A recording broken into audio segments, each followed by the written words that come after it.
Good afternoon, everyone, and welcome to Blundstone Arena for what's set to be a cracking TSL preliminary final between Lauderdale and Glenorchy. Day slowly turning to night here. Brent Costelloe commentating this one for you this afternoon alongside a man who does his best work in September, Chris Rowbottom. Afternoon, Row. Yeah, good afternoon. Fantastic to be here. Mouth-watering clash. This one between the red-hot Lauderdale Bombers and I suppose the underdog in Glenorchy, who come into this game having won that really memorable final against Launceston in week one, but being on the receiving end of quite the touch-up from North Launceston last week. Looking forward to what both teams produce in this one. There's been a couple of late changes, and we might introduce Cam Brown on that note to run us through. Yeah, good morning. Good afternoon, sorry. Rowie and Brent, really looking forward to this afternoon's clash. And yeah, we do have a couple of late changes, boys. In one for Glenorchy, Brady Rowbottom comes into the team and Josh Grant a late withdrawal. So they've had trouble getting Josh Grant back up for 2 or 3 weeks now. Boys have named him in the team. He's been a late withdrawal and a couple of late omissions too, Rowie, for Lauderdale. Yeah, it certainly has been. A couple of big ones too in Ryan Wiggins, their main avenue to goal. He has not come up from that ankle injury. He's been replaced in the team by Raymond Hill, and out goes Leo Harrison as well. He has been replaced in the team by... Who has he been replaced in the team by? Was it Lampsis? I think we've got Corey Lampsis in. Ray Hill's in.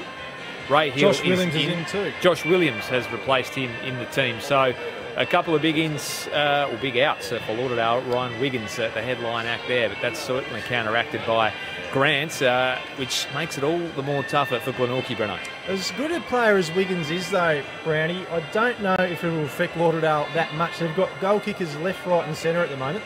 Well, that's certainly been the modus operandi for them over the last couple of weeks. And since we've seen them a couple of weeks ago against Clarence, we saw Gilby bob up with 5 goals. And last week it was a surprise packing in Stanley, who, what did he kick in the end, Breno? I think 7 goals. 7 goals, yep. Which is extraordinary effort. We know Kiranaya can bob up and kick some goals. Mosquito's another one. But interesting enough, just talking to the TSL General Manager off air then, boys, there's a report that Daniel Joseph might have hurt his shoulder, popped his shoulder in the warm-up. Wow, he's that's still huge. going to play, but Zach Webster, who is going to start on the interchange bench, we believe is going to start on the ground. So we think it's Daniel Joseph that has hurt his shoulder. So just keep your eye on that one, boys. That would be a big blow for Glenorchy. They can't take a trick at the moment. That's huge. Probably, along with Josh McGuinness, 2 of the better users off half-back in the competition. And TSL Team of the Year, we know.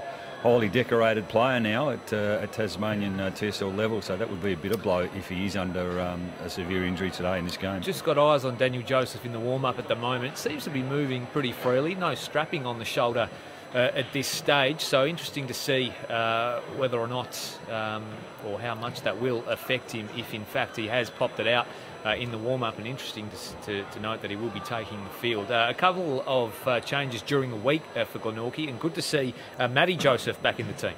Yeah, well, he was really good last week. We saw a little bit of that in the development league, and he's kicked multiple goals this year. I think there's one game where he kicked 5 or 6 goals from memory, and it can be a really handy forward. He'll give some experience. They've probably gone with a little less tall forward line. Mitch Walker, who has probably lost a little bit of his form in the latter half of the season, was dropped from the team. And so they're probably going for a little bit more mobile, smaller forward line, Glenorchy. So he'll get his opportunity. Tim Butterworth comes back in, who's a premiership player at Glenorchy also, going back a couple of years ago. So they get some experience back into that team. They do indeed. We had the coin toss a few moments ago, boys. Lauderdale won that and will kick to the right of screen. No breeze or anything, though. Pretty ideal conditions for footy right now. Bryce Walsh should be an interesting one to watch too, Rowie.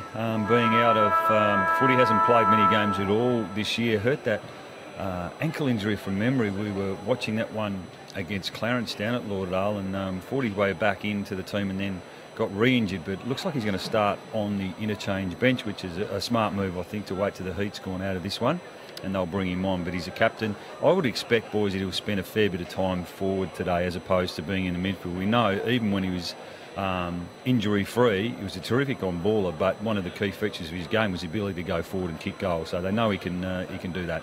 Certainly the right move to bring him in as well, knowing that if they do win today, they will be playing in a grand final, and to have the run in his legs, so he will be all the much better for it, Bryce Walsh. Although a little surprised to see him recover so quickly. I did think he was done for the year when he had that reoccurrence of that injury, but great to see him back out there. He's the fearless leader of the Lauderdale Bombers, and he's as hard as anyone amongst a team of hard nuts.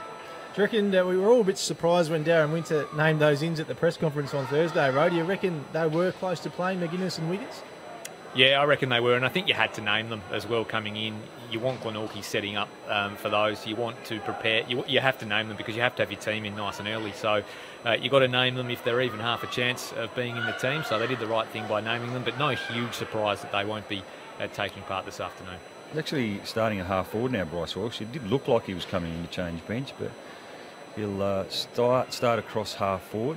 Be interesting to see what Glenorchy do if they put a little bit of time into Josh McGuinness and to a lesser extent his brother Matthew. They were terrific last week against Launceston, just their ability to set up and link up and make some really composure measured decisions with a footy. All right, this one's about to get underway. No tomorrow for the loser. The winner through to the grand final against North Launceston next week. TSL prelim final 2018 underway. Duffy wins it down.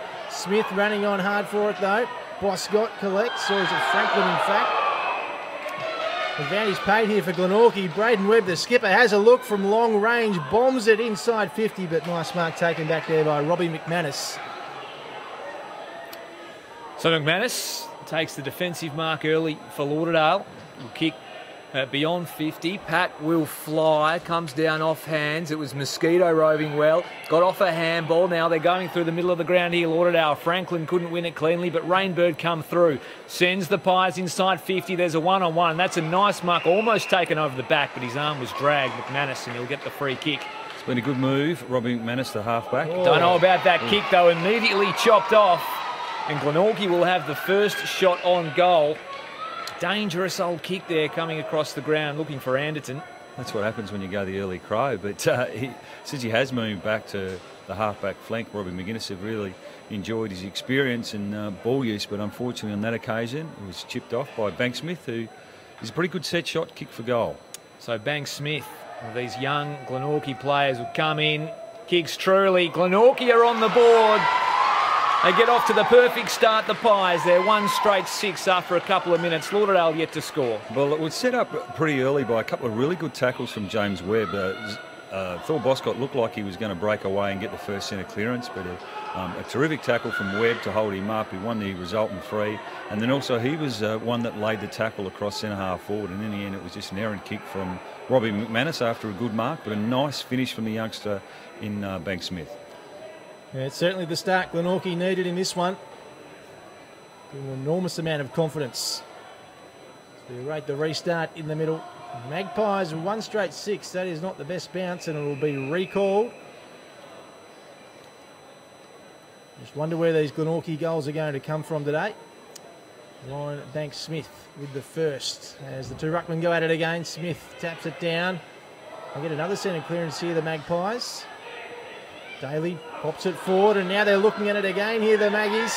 James Webb throws it on the boot, top of the square. It's all Lauderdale though. McGuinness, can he handle it? He does, but McManus as well. The mix combined. Ball it back outside. Oscar short from behind, but in front was Sutton. Takes a nice mark. Sutton pops it to the wing. Boscott all on his own. Takes an easy mark. Just slow things down here, the Bombers. Boscott looks up the line. Big kick. Looks in the Havea direction. Havea from behind. Couldn't collect. Arnold does well. Oh, big crunching tackle from Havea on the skipper, Brayden Webb. And the umpire will ball it up. He thinks he's got the free kick. He does. We don't. Too tight. It was a good tackle. Lauderdale with Gilby deep forward at the moment, being picked up by the inclusion in Butterworth. So up they go. Smith won it down only as far as Webb. Couldn't gather cleanly. Rainbird did. Worked to kick forward. Shaw was underneath it. It was, I think, Rowbottom coming through. But had a handball to Daly. Gets a look inside. Nice smother there by Anderton. Kicks into the middle of the ground and finds his skipper in Walsh. He's got it on the bullseye. Whips around. Sees something he likes at half forward. Man all on his own in Sutton. Looks to go deep inside 50. He's got a matchup down there he likes, and Gilby was unable to wrestle his man out of the way, and the ball will spill out of bounds in the left forward pocket. It was a good smother from Mitch Anderton, just the ability to lower his eyes and not blaze away, set up that inside 50 entry. Looked dangerous on that occasion, Gilby. I thought he was about to work his opponent under the ball. So the ball in. Lucky the LED lights are on because it's dark here as Karanea comes through, touched on the line. So little let off there. Would have been an exciting start for Karanea. We saw him play really well in Launceston last weekend. Ball comes back in, dangerous old kick, but Glenorchy do okay, but under enormous pressure there. And again from Bryce Walsh, and he's been pinged for holding the footy, so Walsh will get the free kick in his return game here. Big crunching tackle, big couple of crunching tackles. He can't get up the skipper.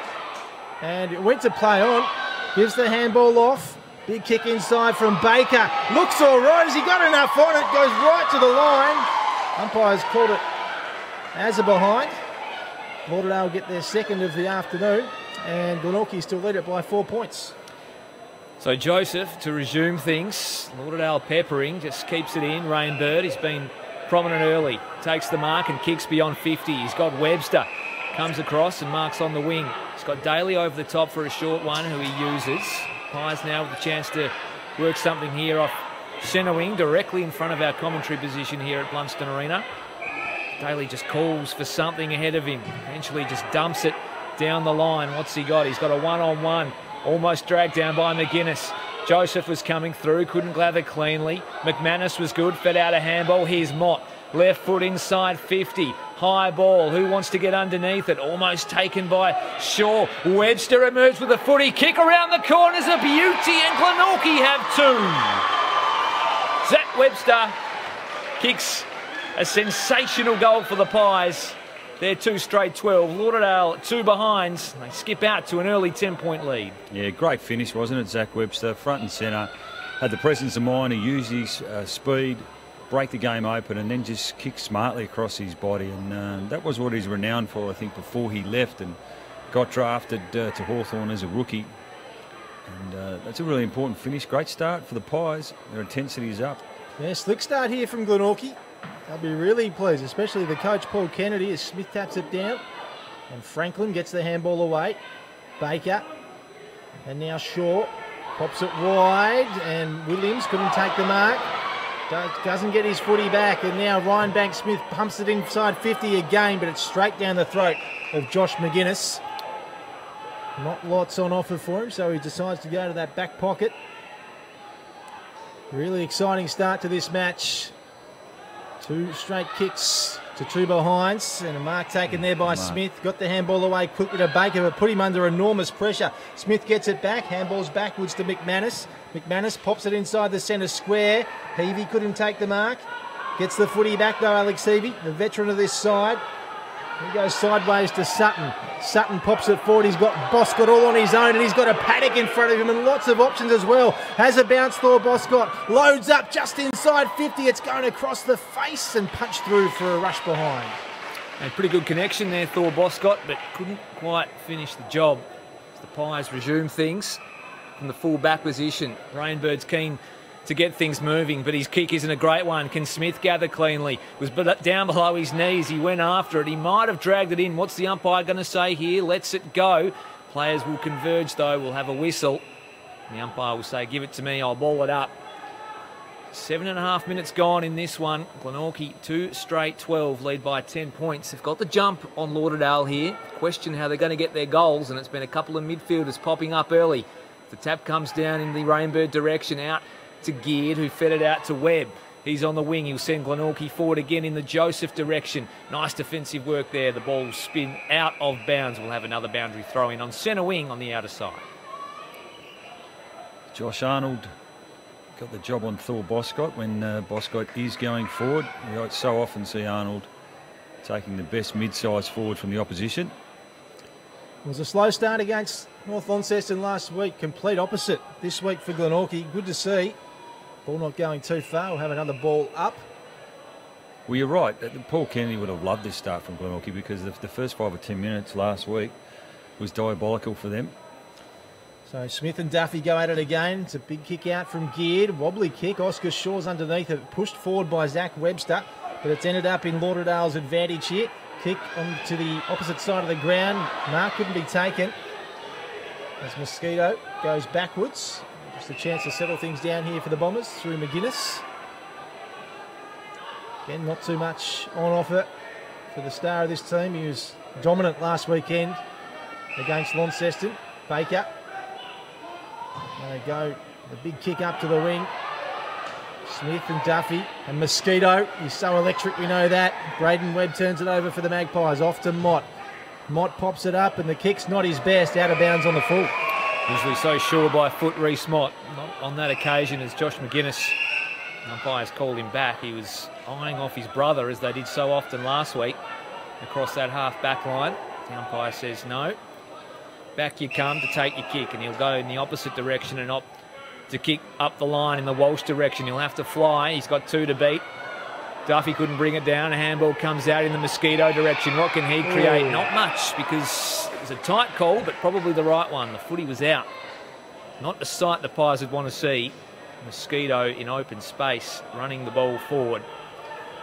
Light's taking a while to come on here at Blundstone Arena. Pretty dark, you probably can't see that on the vision as Baker tries to get it inside 50. Bellchambers, what can he muster? He's had a great season again for the Bombers.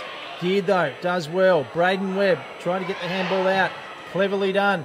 Pops it up to a 2-on-2 contest it was in the end. Umpire's blowing the whistle. Free kick being paid here. It's going the way of Glenorchy and through Parker. So Harry Parker bombs it to the paint of 50 from behind. It was McGuinness. And now Glenorchy tunnel it through and whistle blown here. Another free kick being paid to the Magpies. Yeah, just against Bryce Walsh there for head high front contact. I'd love another goal here. The Maggies will be off to a dream start as Alex Hill, big punch out of bounds. Oh, not gone out of bounds. Annan, who does well to keep it in play. McManus, Josh McGuinness off to his brother. And now kick up towards the boundary, but Daniel Joseph, who we heard might have popped his shoulder in the warm-up, doesn't look too agitated at the moment. And now at the back, what can they do here? Big tackle from Rainbird on Sutton. And now, no, it's missed by Joseph. Joseph, yes. That was a terrific tackle from Rainbird to set up that opportunity. And it was a very gettable goal. Gee, that would have been away, Glenorchy. So Glenorchy doing all the attacking here. And it's all coming through their talented midfield as Alex Hill kicks beyond 50. Duffy and Havea. Havea too strong but unable to hang on. Thought about giving the handball. Eventually just puts a really high ball up and down the mine shaft into the middle of Bellreeve. But it was a nice mark taken and Glenorchy will reload. Man out wide in Rainbird who takes the mark. Look to wheel round and get things going. They want to get inside quick. Webster at the front of the pack, but it's a nice defensive mark taken down there by that man. Lampsis kicks across. Here's McGuinness. Mark not paid. I'll work it out though through Anderton.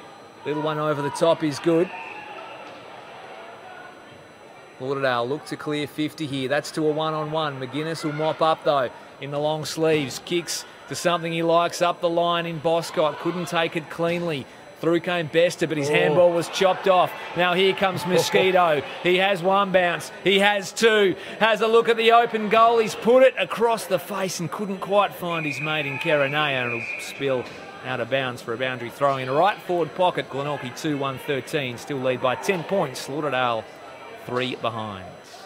It's exciting when they get the footy. The Indigenous boys. Would have been a ripping goal.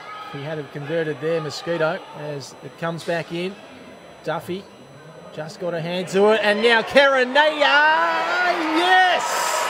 Lauderdale has their first through the excitement machine, and they get one back here at Blundstone Arena. The margin cut back to 4 points. Looked like it was a shallow throw-in, boys, and Kerenea just seemed to react quicker than everybody else, and a smart kick on his left foot, and it was a badly needed one for Lauderdale.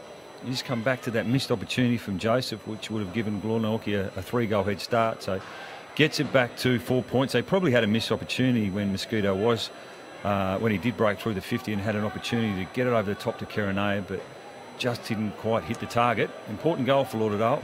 13.5 gone. Glenorchy 2-1-13. Lead Lauderdale 1-3-9. Their goal coming through. Henry Kerenea, as we just saw, will have another recalled bounce in the middle of the grounds as those lights start to take effect. It's Vaya who goes up and wins it down. Heavey will go after it with Mott. Might have been taken high. A little kick out is fortuitous, but wasn't called 15. Glenorchy will go forward once again through Webb, who can fly. Rowbottom went for it, couldn't take the mark. Went through the arms of Daly. Lauderdale now through at Laumsis to clear.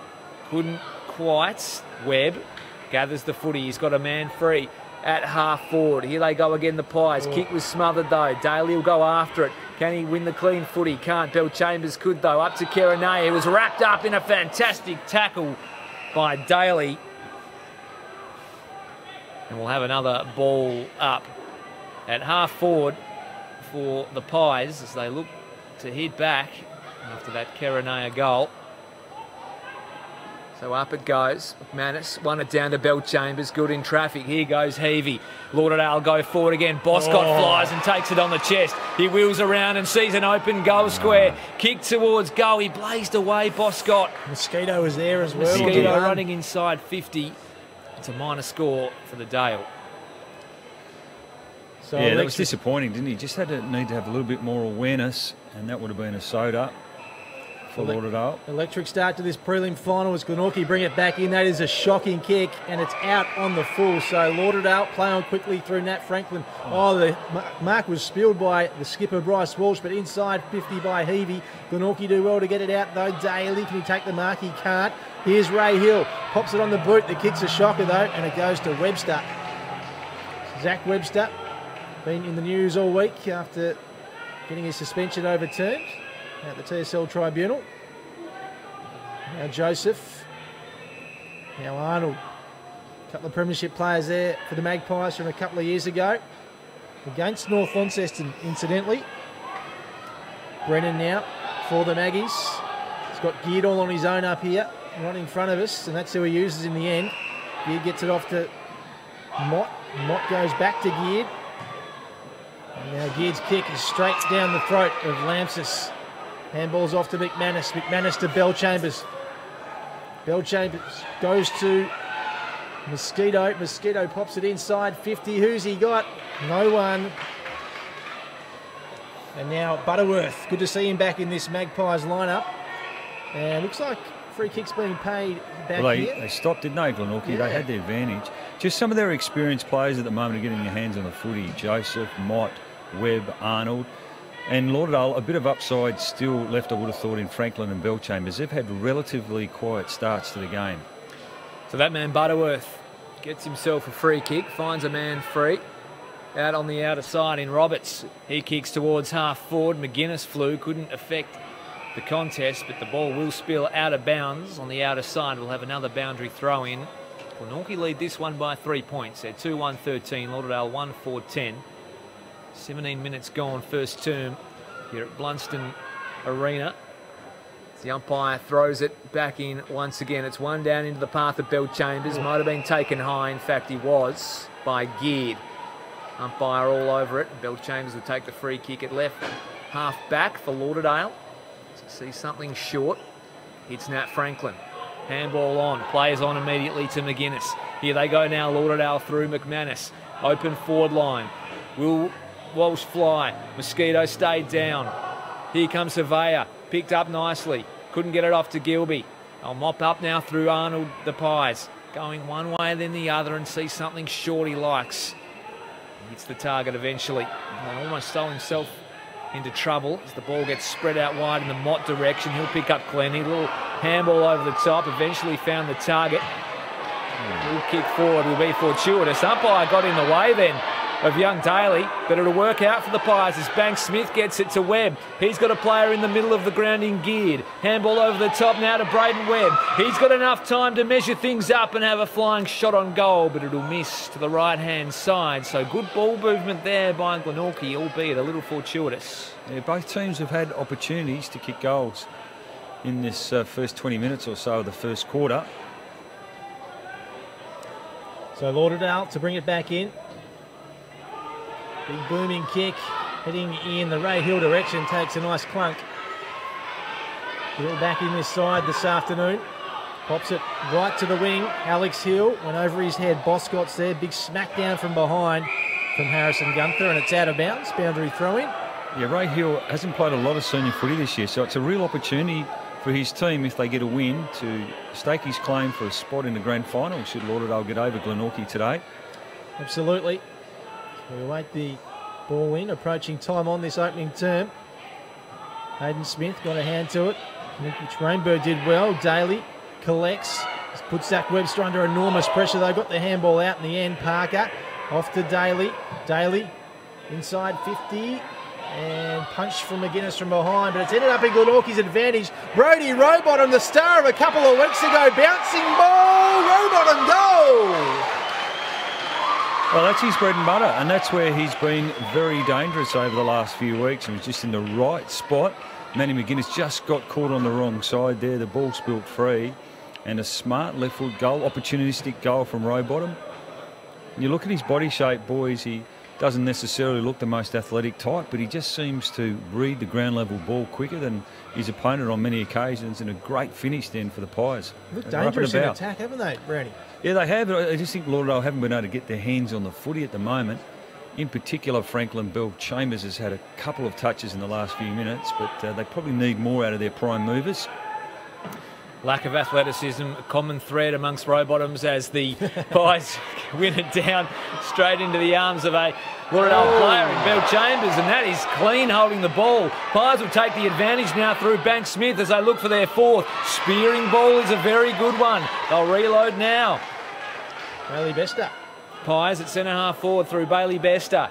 He'll look to go long. Does exactly that. Can they pluck a mark? Is it that man again? It almost is. Couldn't quite drag it down Rowbottom. Still alive though in the forward pocket through Parker. Keeps it in. Little shot on goal squeezed across the face. McManus will get there first though and mop up. It needs to sit up for him, and it does. He's got an outlet player who finds the target at half back. It looks like Mosquito out there who kicks into the middle of the ground a little riskily, but it's good to Bellchambers. Here they go now through Baker. Kick towards half forward. Big fly came from Gunther, unable to bring it down, and it might result in a Lauderdale goal because Mosquito has an open look and he buries the chance. Lauderdale get their second. It was a smart finish, wasn't it? And he just had the presence of mind. Good handball from Alex Hill. Unfortunately, Gunther didn't take the mark, which created the spillage. I thought Nick Baker probably blazed away a little bit with his kick, but rather fortuitously it spilt free, and a nice finish from Mosquito, who's looked dangerous in this first quarter. What an exciting contest this has been so far. Do not go anywhere. Strap yourselves in. Really entertaining stuff in this opening term. Nice, okay bounce. No, it wasn't in the end. So it's another recall. So 6 shots to 5. Glenorchy lead it by 4. 3-2-20, 2-4-16. Both ruckmen fall over in that contest, and the free kick's going the way of Duffy. And he's taking a while to get up to the big Duff. So looks like hopefully he's okay. His hip, maybe. Duffy gets the quick handball off to Mott. Mott, his kick has gone over the head of the man he was looking for. And Ray Hill takes a nice mark, pops it up. Franklin and Boscott powering through. Is he taken high by Rainbird? No, ping for holding the footy. Good tackle. His tackling has been terrific so far. Mitch Rainbird really leading from the front. He's had a great start to this match tonight. Mitch Rainbird pops the short kick to Geared, who has also started pretty well for the Magpies. And now Webb.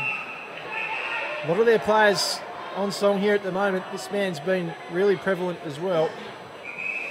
He's been told to hurry up, and he does just that. Pops it to the big ruckman in their direction, but a big punch out of bounds, boundary throwing. You're right, Brayden Webb has been massive in this first term for Glenorchy, as you'd expect him to in a cutthroat final. Working hard early. someone that the Lauderdale players will have to work hard to contain, because he's going to give absolutely everything out there today. As Smith and Duffy go at it, Boscott might have been held. Smith fed out a handball in the Sutton direction, cleaned up nicely, kick towards half forward, contest forms, but the big punch came from Arnold, kills the footy, and we'll have another boundary throw in. Right half forward for Lauderdale. It's Glenorchy 3-2-20. They hold a 4-point lead over Lauderdale after kicking first couple in this one. 24 minutes gone, first term. Real arm wrestle here at Blundstone Arena as they go at it again. Pies with a chance to go forward through that man Webb. Arched the back and almost kept it in, and they were out too through Daly. Just took that extra step. Saw the ball go out of bounds. Another boundary throw in directly in front of the commentary position. Cracking start to this one. Duffy won it down. Little handball shoveled out. Anderton was tackled nicely by Webb. There's a little bit of push and shove going on out there. It's fiery, it's spicy. Neither team wavering early on in this game though. 4 points the advantage to the Pies. Up goes Duffy. Couldn't find Webb. Anderton went in. He was mobbed by a couple of Pies. Is he taken high? Umpire said no. Boscott's in there. You know he won't take a backward step. Daly, Brighton boy. And Brayden tough out there as well. Up it goes again. Who can get the breakaway? Boscott will get the clean footy. Johnny Alex to step around Webb. Almost ran himself into trouble. Kicks towards half forward. There'll be a fly from the back. Ball stayed in. Salt will go after it. Couldn't quite win the footy. Little kick off the ground attempted by a heel. It'll eventually spill out though. That might have been a little deliberate paddle. In fact, I reckon it was, but the umpire said, I'll have it once more. It definitely was deliberate, but the umpire called on the wrong side. Slow start for Jacob Gilby at this stage. Lauderdale will love to have him involved in the game. Ball back in play. 25 and a half minutes gone. Here's Karanaya again. He kicked the goal a little earlier this quarter. Umpire said play on. Big turnover here. Glenorchy do well through Mott. Bouncing ball, and umpire's called. What's he called here? I think it might have been a downfield free kick. Didn't possibly quite against see it. Jacob Gilby. Glenorchy players certainly remonstrating with him. So Glenorchy get it forward to James Webb. He wheels around quickly. Kick isn't his best. It might go okay for Webster though. He can't collect. It's a 2-on-1 contest now. And McGuinness does well. Matty McGuinness played really well last week up in Launceston against the Blues. Lauderdale get it wide, but Heavey can't get it under his spell, and it's out of bounds for a boundary throw-in again. Yeah, just the pressure, isn't it, of a no tomorrow final where players, their energy levels are up, there's still a few nerves, and just some of the connection by hand and foots went a little off in this first quarter for both teams. In it comes again. Another stoppage. Sutton will get to the footy first and does so. Picks up cleanly, throws it on the boot. High ball towards half forward. Karanay's underneath it, as is Heel, who couldn't quite hang on to the mark. Gilby took it cleanly but was mobbed by two Glenorchy players. It spills out now in the Salter direction. Hands it off to his skipper, Brayden Webb.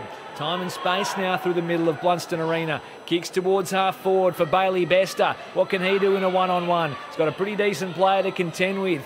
Baker gets there. Handball over the top. Lauderdale now with a chance to work things out off half back. McManus now. Slick. Here's McGuinness. He'll kick and find a target surely, but he doesn't. He turns it over. It's James Webb who gets things going immediately. The Pies go forward once again. No mark taken at half forward there. Flying shot on goal will be affected. The ball will eventually find its way out of bounds. Right-hand forward pocket for the Pies. 27 and a half minutes gone in this one. It's Glenorchy by 4 points. Love the first quarter of James Webb, boys. His intensity and his tackling was up and about in the first few minutes of the game, but he's used the footy well. Ball back in play. Smith got it on that occasion. McManus backwards. And now Mott not taken by Franklin. It's heading towards the boundary. Brayden Webb, little toe poke, does well to keep it in. He's still got the footy, Webb. He wheels around. He puts a high ball up in the air. Pack starts to form. No one could take the mark on that occasion. It's punched out of bounds. Boundary throw-in. Reglione's had a bit of the footy off half back for Lauderdale Rowie, the ex-Clarence player. Certainly has. He's been pretty good down there in defence. He's had to be as well, because Glenorchy have had it down there a lot as it's hacked out of mid-air towards goal. A boundary throw in. Wouldn't think there's a lot of time left, just 5 goals in the first quarter, so maybe an opportunity here for Glenorchy just before the quarter time huddle. When it comes, let's see what they can conjure. Duffy, Smith go at it. Falls immediately down to Lauderdale. A risky old handball back into traffic. Anderton tried to get it. Little paddle forward. It's run out by McManus eventually. We're deep into the first term. Glenorchy still with that 4-point lead there, 3-2-20. Lauderdale 2-4-16. Not a bad crowd in, boys, for a Saturday afternoon twilight game. And there it is, quarter time. In what's been a thoroughly entertaining opening term in the TSL preliminary final of 2018. It's Glenorchy 3-2-20 leading Lauderdale 2-4-16. Yeah, really interesting first term. Glenorchy out of the blocks, and you can just tell that they're going to rely on those midfielders going forward to kick their goals. There's no real prominent target up there. I think I read that Callum Daly is their second leading goal kicker this year behind Jay Bowden, who has 19 goals, I think. So you drop Mitch Walker. Brodie Rowbottom got a second chance after Grant was a late out. He's already kicked one. And looks like that'll be the way to goal for Glenorchy this evening. Those midfielders, Zach Webster has one as well. Wonderful piece of skill. But Lauderdale, you just sense when they get it forward of centre, they're always a chance. Yeah, I just thought Glenorchy set the tone in the first 5 minutes. Some of their defensive efforts were terrific. They certainly hunted the opposition player. They won a number of free kicks for for some terrific tackles, and certainly their energy levels were up and about. And you'd expect them to be in a sudden death final with an opportunity to play in a grand final next week against North Launceston, and they were really disappointing last week. But Paul Kennedy at quarter time, he would be wrapped with a response, and I thought Mitch Rainbird was good. Webb, and it was some of the experience. Arnold does a terrific jobs for them. Even though there was some sort of injury cloud on Joseph, I thought some of his ball movement was really good in that first quarter as well. So they held up pretty good. They probably had a couple of opportunities too. Joseph would have loved to have kicked that one. He had a half chance there. Lauderdale, I thought, probably just didn't get enough of the hands on their footy, and we're used to some of their slick ball movements when they can get it on the outside. They can be really dangerous. But a couple of opportunities. Boscott was one where he had an opportunity to get it over the top. Unfortunately, chose to go long. So they'll regroup a little bit. But in some ways, boys, it's probably the best thing that could happen for Lauderdale, because they've come off 2 really good finals wins, haven't they? And maybe in the back of their mind they thought it was just going to roll along, but we know finals footy doesn't work like that. So they'll regroup, but they'll know that they're going to have to respond, because their effort probably wasn't what you would have liked from a Lauderdale perspective, from a Darren Winter perspective in that first 30 minutes. Yeah, cracking opening to this game. 3-2-20 to Glenorchy, 2-4-16 Lauderdale. We'll take a short break and be back with the second quarter very soon.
Welcome back to Blundstone Arena.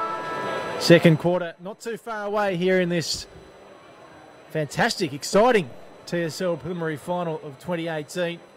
And it's Glenorchy 3-2-20, leading Lauderdale 2-4-16. Very entertaining first quarter, Chris Rowbottom and Cam Brown. Yeah, I think the Pies caught us all a little bit by surprise in that first term. Kicked the opening 2 goals. Lauderdale hit back and Pies took a 4-point lead into quarter time. We were wondering where their goals were going to come from, but come from midfielders so far, and Webster, Banks Smith and Rowbottom up there after getting that late reprieve coming in for Grant, who was a late out. They've kicked their goals so far, and conversely for Lauderdale, it's been the 2 Indigenous boys in Mosquito and Kerenea who've showed flashes of brilliance early in this game. I just feel that Lauderdale maybe just yet to really kick things up. They might just be in second or third gear at this stage, whereas the Pies have come out ready to play from the opening bounce. Whether or not they can maintain this level of play remains to be seen. I think that Lauderdale have a little bit more upside as we launch into this second term, but certainly an exciting game and a tight start to get this prelim underway. And I'm just thinking from a Lauderdale perspective, because Glenorchy have got such a small forward line, you wonder about whether or not they can switch an Alex Hill forward. They've certainly got options. They've certainly both those McGuinness boys can probably play a bit taller. They've got Nick Baker down back. Matter of fact, I think Alex Hill has gone forward. So I like that move from a Lauderdale perspective. Not too bad, is it? So we're not too far away from the second term. Umpire holds the ball aloft. It's Glenorchy leading this one by 4 points. Do or die prelim final. North Launceston await the winner next week. The loser curtains on season 2018. Big tackle from Heavey in the centre square. Umpire will ball it up.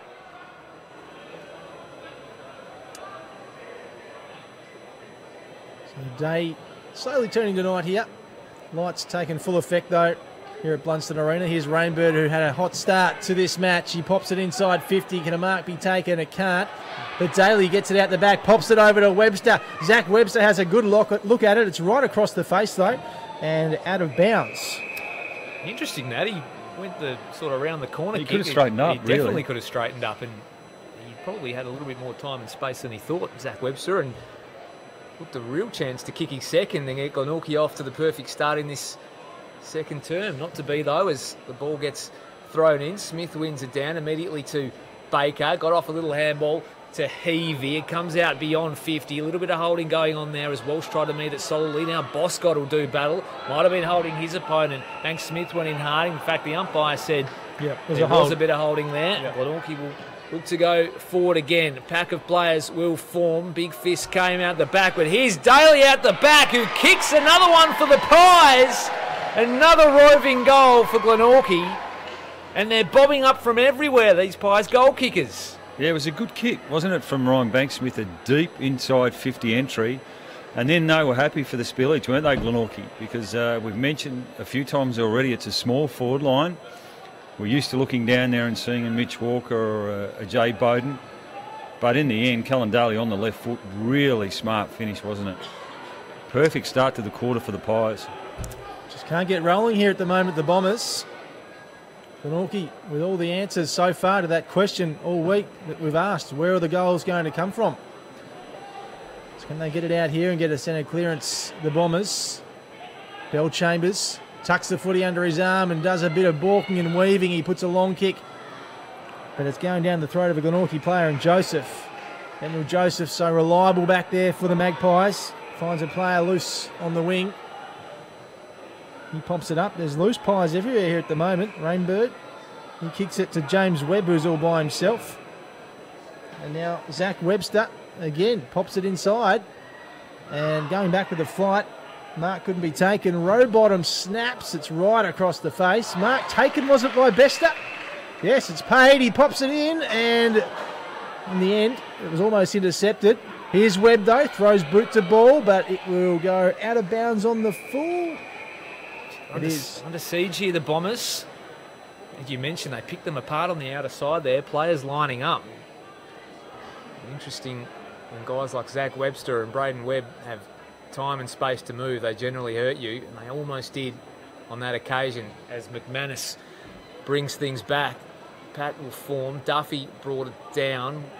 Falls out to Banks Smith, who thought about the handball inside, eventually just shoved it on the boot. Now a spilling ball inside 50. It was met solidly by Rowbottom, who got it off to Mott. Little kick inside 50. Is that a mark taken? I think it is. To Parker. And Glenorchy, the chance to kick their second goal of the term. Harry Parker will line up from 25 or 30 metres out. No real angle to speak of. And you'd think he'd be every chance here to put the Pies up by 16. You mentioned in the call then, Row, it was Brady Rowbottom's again. It was his tack on the footy and a smart handball that released Mott. So in comes Parker. Looks pretty sure. Pumps the fist. Looked good off the boot. And through it goes. So Parker gets his first. Glenorchy skip out to a 16-point lead there, 5-2-32. Lauderdale 2-4-16. And the Bombers need to do something here.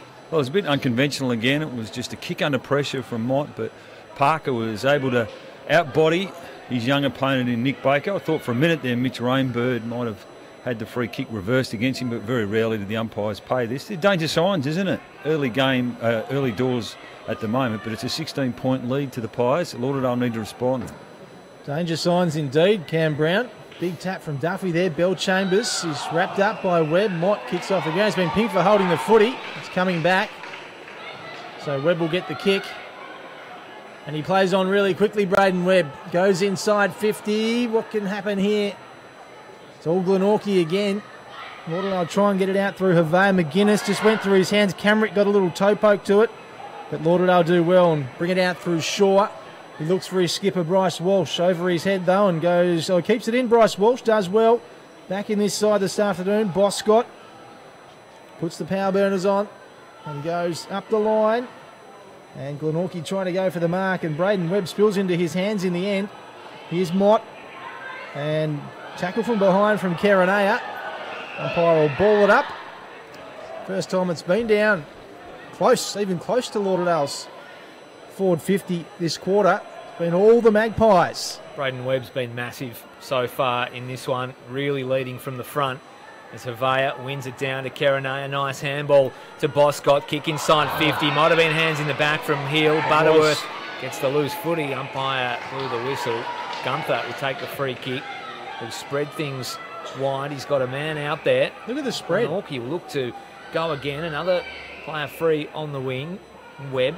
Little kick forward. Webster couldn't hang on. Well Shaw done, Shaw won the contest. Got a handball over to Bellchambers. Use Shaw again. He'll put a high ball now towards half forward. What can the Bombers conjure? Mosquito was outmarked there by Joseph with that bung shoulder. Showing no signs of injury. That was strong from Joseph. He's been terrific. So forward it goes again for the Pies. Big punch came from behind. Fell into the arms of Heavey. They're looking to get something going now through the middle of the ground. McManus kicks inside 50. What can Kerenea produce? Nothing, because Butterworth pounced on a loose ball. Here they go again through Joseph. He'll hit a target now outside 50. Glenorchy's turn to rebound now. Players lining up. Banks Smith couldn't take the mark. Webster came on through and did really well. Used Banks Smith, who broke a tackle and got it to Mott. Little left ball, chipping ball was good. Webb, who's been really good early on in this game. Kick inside 50 now. Pies the chance. At the back is Camrick. Rove the footy outside of the boot and dribbles it through. Glenorchy kick another. And they have stung Lauderdale early in this one. 6-2-38 the Pies. Lauderdale 2-4-16. 7.5 gone second term. Well, I thought he might have nudged his opponent under the footy and might have had a free kick given against him, but in the end some smart forward craft, and that's just been their way, hasn't it? It doesn't necessarily have to be pretty to get inside your forward 50, but if you've got smart players when the ball does hit the ground, and that's what's happening at the moment, their ground level ball gets slaughtering Lauderdale. They look dangerous every time they get inside the forward 50. It's out to a 22-point game. Lauderdale just haven't got any connectivity at the moment with their inside 50 entries. Extraordinary stuff here unfolding before our eyes. Season on the line for both teams at the moment. Glenorchy all over Lauderdale as they head towards goal again. Here's Shaw. Got boots of ball. Rainbird now. Gets it inside again. Big crunching tackle from Baker, taken high. Free kick the other way. Yeah, it was a fend off. All right, so Lauderdale have the chance now through McGuinness. He pops it to Williams. They've done their homework, Glenorchy. You said they caught a time, Rowie. They'd be really pleased, I would have thought, with their matchups. They put a fair bit of time, I would have thought, into the McGuinness boys. So Matt pumps it up the line. Duffy there from behind. And here's some really fancy stuff from Karanaya. But now Glenorchy turn it over once more. Here's Joseph running through. Heavey lands a big tackle on Webb. And that is not holding the footy, says the umpire. Yeah, Lauderdale have got to do something about Daniel Joseph because he's killing them at the moment with his ball use. So up it goes, middle of the ground. Duffy with the big punch. Karanaya came through, couldn't break away because Rainbird was right on his hammer, rode him into the ground. We'll have another ball up. So they need something here, the Bombers. Work to do if they're to reel in this 22-point margin, but it comes straight down to Geared. Karanaya was dragged off it, couldn't win the clean footy. Pies will win the ball out the back through Geared, got his kick away, but only as far as Franklin, who marks on centre wing. Set up okay here, the Bombers. What can they make from this forward foray? Up it goes. Can Boscott fly? He can, and got a hand to it. Gilby's there, held up his opponent in McKnight. And force a stoppage inside 50. They need something here. Boscott flew. Yeah, it was an ambitious attempt to take the mark. Almost an unrealistic attempt. Got one hand to it. Umpire Joel Harris balled things up. Nice bit of palm work there from Smith, but only as far as Webb. Came out to Heavey, who got a flying shot on goal, but it was smothered beautifully. Might have been some high contact there, but players will converge once again. We'll have another ball up, 15 metres out from the Lauderdale goal. They trail by 22 points, 10.5 minutes gone, second term. I do like the idea of Boscott deep forward. I think he might be the spark for Lauderdale. He can be their barometer. Up it goes. No one can get hands onto it on that occasion. Walsh throws himself onto the footy. Umpire hasn't blown the whistle, has now. So it didn't travel too far. It was a funny game, footy, last week. The ball was just bouncing in Ed Stanley's hands, wasn't it? Yep. At the moment, he's struggled to have any impact on this game. Up it goes again. Smith flicks it. Here's Boscott. Can he ignite his team? Yes, he can. He's the man for the job. And as usual, he's done it again. Thor Boscott gets one back, and the lead cut back to 16 points. I think he's been pretty good so far this game. They've put a fair bit of work into him when he has had the footy, though, Glenorchy. He's been under a bit of pressure, but he has tried to take the game on, break the lines. He's in explosive play. He's dangerous when he's up forward. He's always on the move at a stoppage, and that's why he reacted so well. It was a smart kick under a bit of pressure. Gilby now has moved in the midfield, so Lauderdale just doing something a little bit different now, trying to get him involved in the game. Standing alongside Rhys Mott, the two number 5s, as the Rucks go at it. No clear winner in the tap. It'll be held up once again in the middle of the ground. The umpire says, I'll have it again. And we will go again in the middle of the ground as Lauderdale strike back, reduce this margin to 16 for Boscott, the igniter. Up forward, Geared, takes the footy, but he's tackled heavily by Franklin. Not escaping the clutches of that man. That'll really lift the Bombers, I reckon. Yeah, I think you're right. The last couple of minutes, some of their defensive efforts have been pretty good, Lauderdale.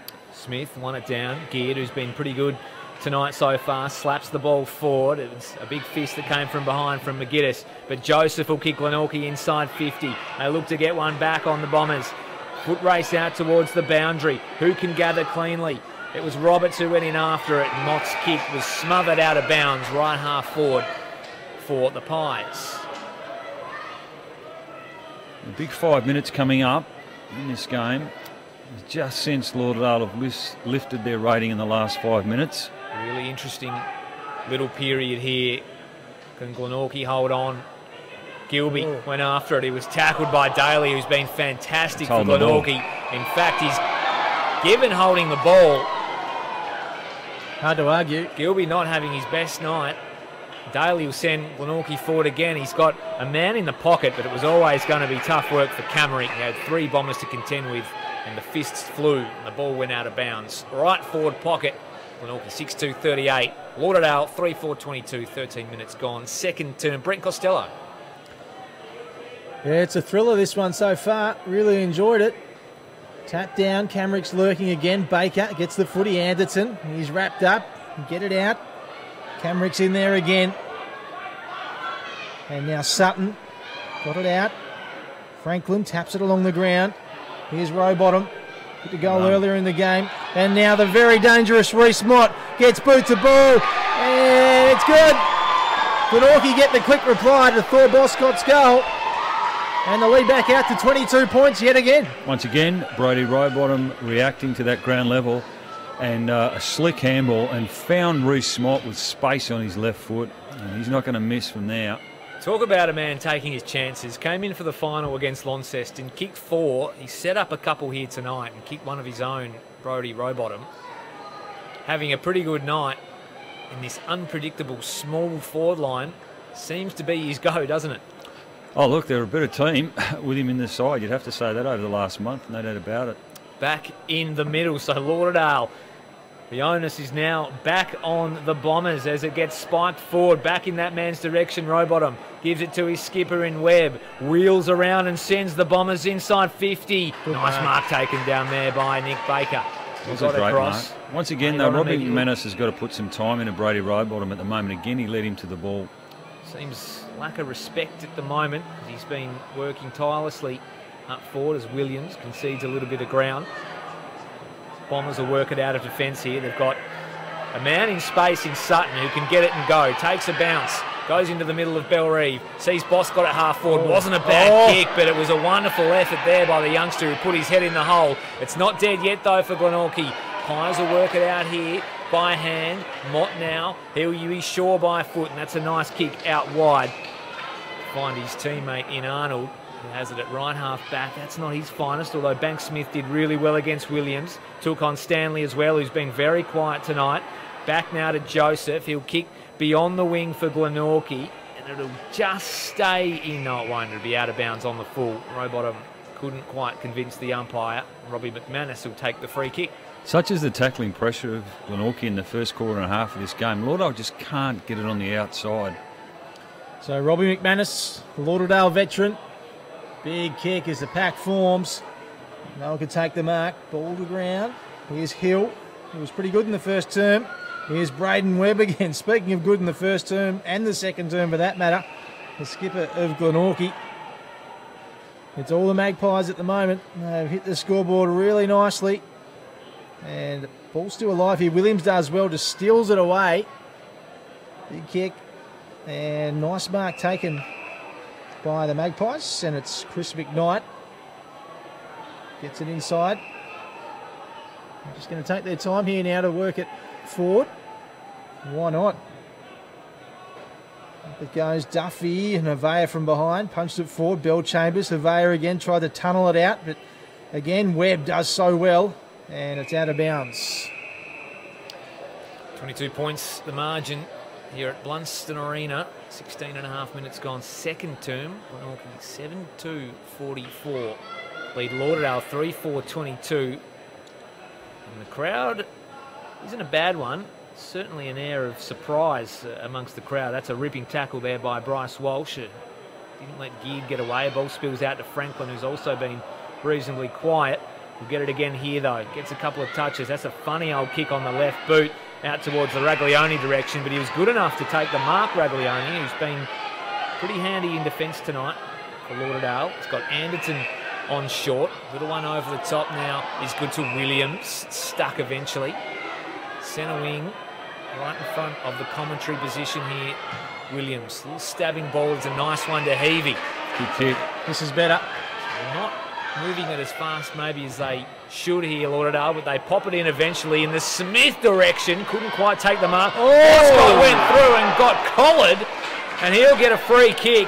And it's that man you mentioned, Brent Costelloe, as the igniter of this team. He kicked their last goal, and he needs to put this one through. Yeah, it's early days, but you just sense if Lauderdale will get up, he probably needs a 4 or 5 goal game. Dare I say it, we wouldn't have thought we would have had trouble trying to work out where Lauderdale are going to get their goals coming into the game today. but just the 3, and he could become the first multiple goal kicker for Lauderdale. So really big kick here on the way from Boscott. He's a champ. He doesn't make the mistake this time. He gives it the double little fist pump, looks at the crowd, celebrates with his teammates. Gee, Lauderdale needed that one. It's back to 16 points. Yeah, they did, and a nice little bit of play from Josh Williams too, just to lower his eyes there and find Heavey, and it was a deep inside forward 50 entry. A good contest from Smith. I thought he was outnumbered, but then Boscott, who just reacted quicker, hit the pack hard, won a free kick, and most importantly finished. Lauderdale need to kick another one now just to get their energy levels up and about in this game. It's been very underrated, his comeback, I would have thought, boys. Boscott. He was out for a long period. Yeah, and just come straight back into TSL footy, as you say. Has not missed a beat. Back in the middle. Big punch from the big Duff man. But here's that man again, Thor Boscott. He's everywhere at the moment. Really putting a spark into this Lauderdale side, and they need one. Here's Butterworth back in the team this afternoon. Gets it to McKnight, but over the boundary line. So almost time on, second turn. That lead back to 16 points now. I'd love the next one, the Bombers.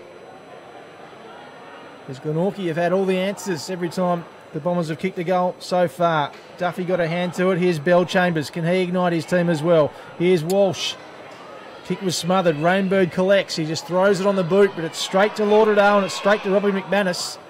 McManus centres the ball right in the centre circle. Here's Anderton. Just dodges the Bailey Best to tackle. And now Gilby. Oh, sorry, it's Hill. Ray Hill. Hill has a good look inside. Who's he got in there? It's Alex Hill at the back, or Smith. And now Butterworth again from Glenorchy out of defence. Off to Joseph. Has a bounce. Has a second bounce. Daniel Joseph. His kick finds a target. I just don't reckon that was the kick then from Hill. I reckon he needed to lower his eyes. He went long, but Glenorchy had the numbers back. They're able to cut it off. So it's edging closer to Glenorchy's forward 50. Bester pops it inside. Over the back, punch from Anderton. It's not out of danger yet for Lauderdale by any means. Rainbird slips over. Still alive for the Magpies though. Was it touched? No. Ryan Banks-Smith takes the mark. And Glenorchy will go back and have another shot on goal. One of the things about Ryan Banks-Smith, even at Mariners level, he kicked goals this year. We've mentioned in the stream, probably a little bit unlucky not to make the Allies squad. I reckon he would have been the next Tasmanian. But it's been a key feature, his ability to kick goals. He just finds pockets of space and normally converts pretty well from the set shot. They've been able to answer every challenge so far, the Magpies. That kick is really nice from Ryan Banks-Smith. They've cracked the half century. Glenorchy 8-2-50, Lauderdale 4-4-28, back to 22 points. And the first multiple goal kicker now for Glenorchy, kicked the first goal of the game from memory. 22-point margin now, so just a real struggle, isn't it, for Lauderdale? I'm not sure they've kicked back-to-back goals so far in this game, boys. And Glenorchy have just responded every time Lauderdale looked like they were getting back into the contest. If you had the opinion that Lauderdale were going to get rolling anytime soon, Glenorchy are proving that well and truly wrong, because they are answering every challenge, as you say, as Bellchambers wins it out of the middle. Walsh has gone in there now. Bellchambers again trying to bustle on through. Smith, he'll have to contend with Geared. He eventually fed it out, but only as far as Mott. They're onto everything here, Glenorchy. Tumbling ball inside 50 now for the Pies. Heavey has a job to do. Kicked it only as far as Webster. Wasn't called 15. Spins out of a tackle. Spearing ball into the pocket. It was a little bit too hot for his teammate down there. But the Pies will go forward again. Another stoppage and another chance to extend this lead. So it's been all Glenorchy. Lauderdale need to find something in the shadows of half-time here at Blundstone Arena. Bryce Walsh left to do the ruck work there. Cameron couldn't gather cleanly. Salter was in there. He might have thrown the footy in the end. In fact, he did. Nice tackle. It'll be a Lauderdale free kick. Bellchambers has certainly lifted in the last few minutes. Yeah, agree with that, Rowie. His last 10 minutes has been really good. He's trying to will himself on the contest, lift his team. Need something here. The Bombers, Heavey, the veteran, the oldest man on the ground, I reckon, today. Heavey, big fist came from behind from the Pies. They've got time and space again out the back. Camerick, what can he produce? A little kick inside 50. Wasn't a bad one, but it was a nice effort to chop across from Heavey again. To mention that experience paying dividends in situations exactly like that. They're really well set up, Glenorchy, for the outlet kick from Lauderdale, so that's why they're having to switch it, try and find some space. McManus has it now on the outer side of the ground. He only just got his kick away. Kick was affected enough to force a contest. Little fist came forward. Mosquito on hands and knees, got it off to McGuinness, off to his brother Josh. Now Oscar Short, little kick out wide. Arnold did enough, did well to not give away the free kick. In fact, he did give away the free kick. Just cannoned into his back. I thought he was lucky. Not so. Lauderdale get things moving. McGuinness, outer side. Just seem a little stagnant at the moment, the Bombers. The goal before half-time, goes without saying, would be very, very handy. Opts to switch the ball to his brother Josh. He's got McManus out wide. Can somebody break on the spread here? Again, they're just not moving well enough. McManus is forced to kick into the middle of the ground. McGuinness spills the mark, and here's the turnover. Geared will kick inside 50. Chipping ball in the Webster direction. He's got 2 to contend with. Shaw did well to feed off the handball to Anderton. He got away from his opponent in Parker. A little short ball. Couldn't quite hit Boscott. Chance now for Brayden Webb. Eyes light up at the side of the goal. And he misses. Golden chance there for Brayden Webb. Minor score though. 8-3, 51, Lauderdale 4-4, 28. He normally gets those too. A good look at it. That really would have put a dagger through the heart of the Bombers on the eve of half-time. They just need to get one back here. Goes without saying. Big punch. And Franklin sees it over. Boundary throwing.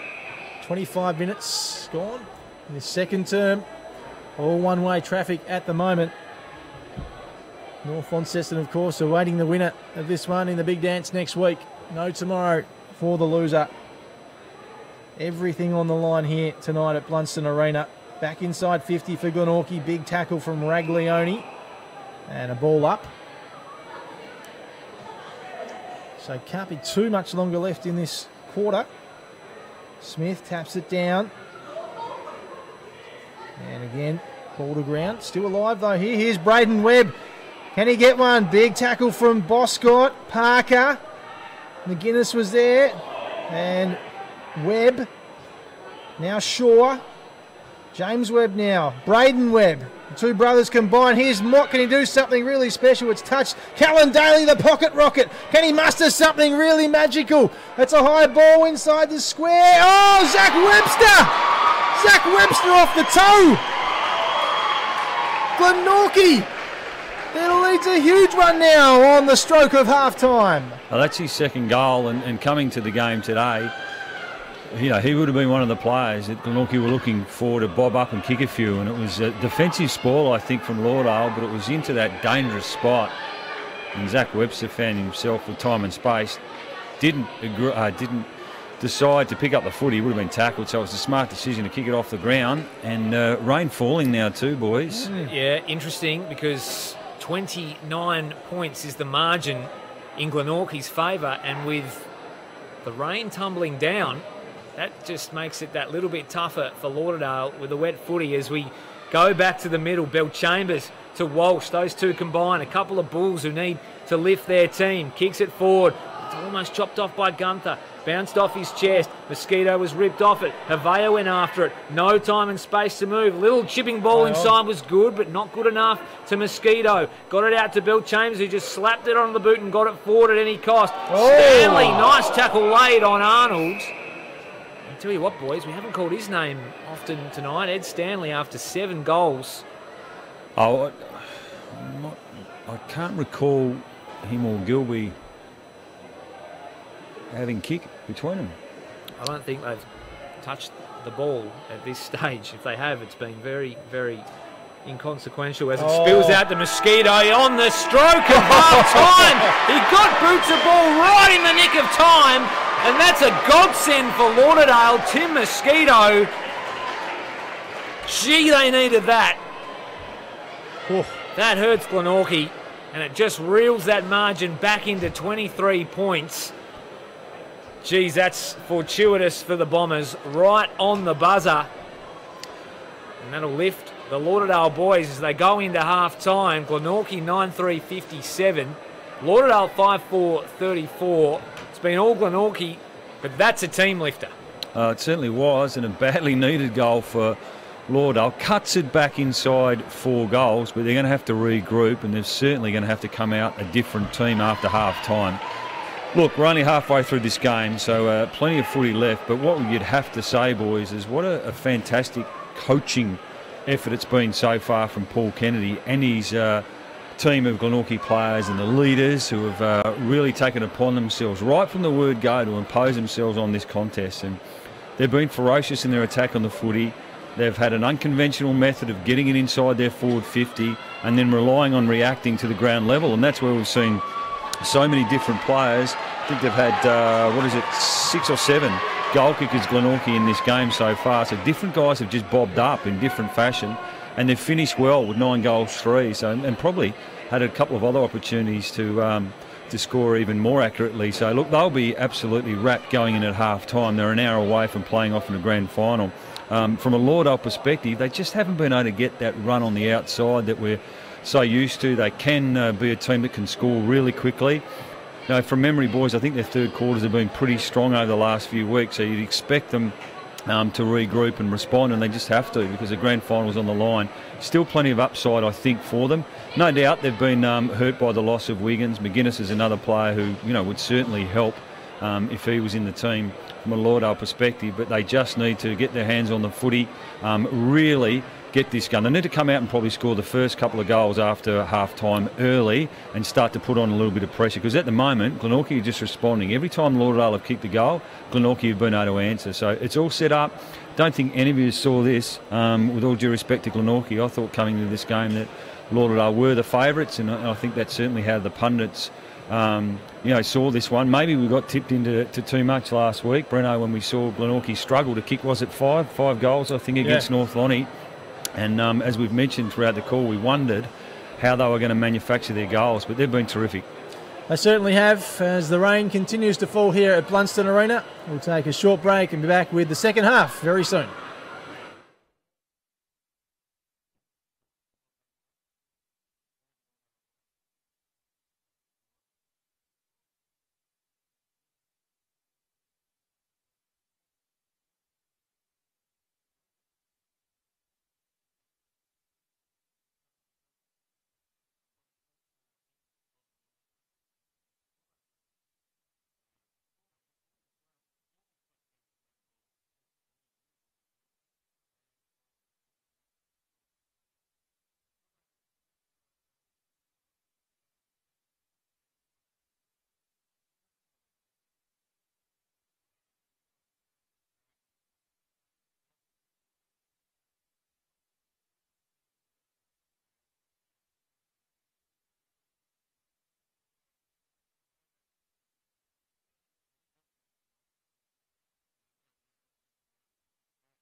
Welcome back to Blundstone Arena.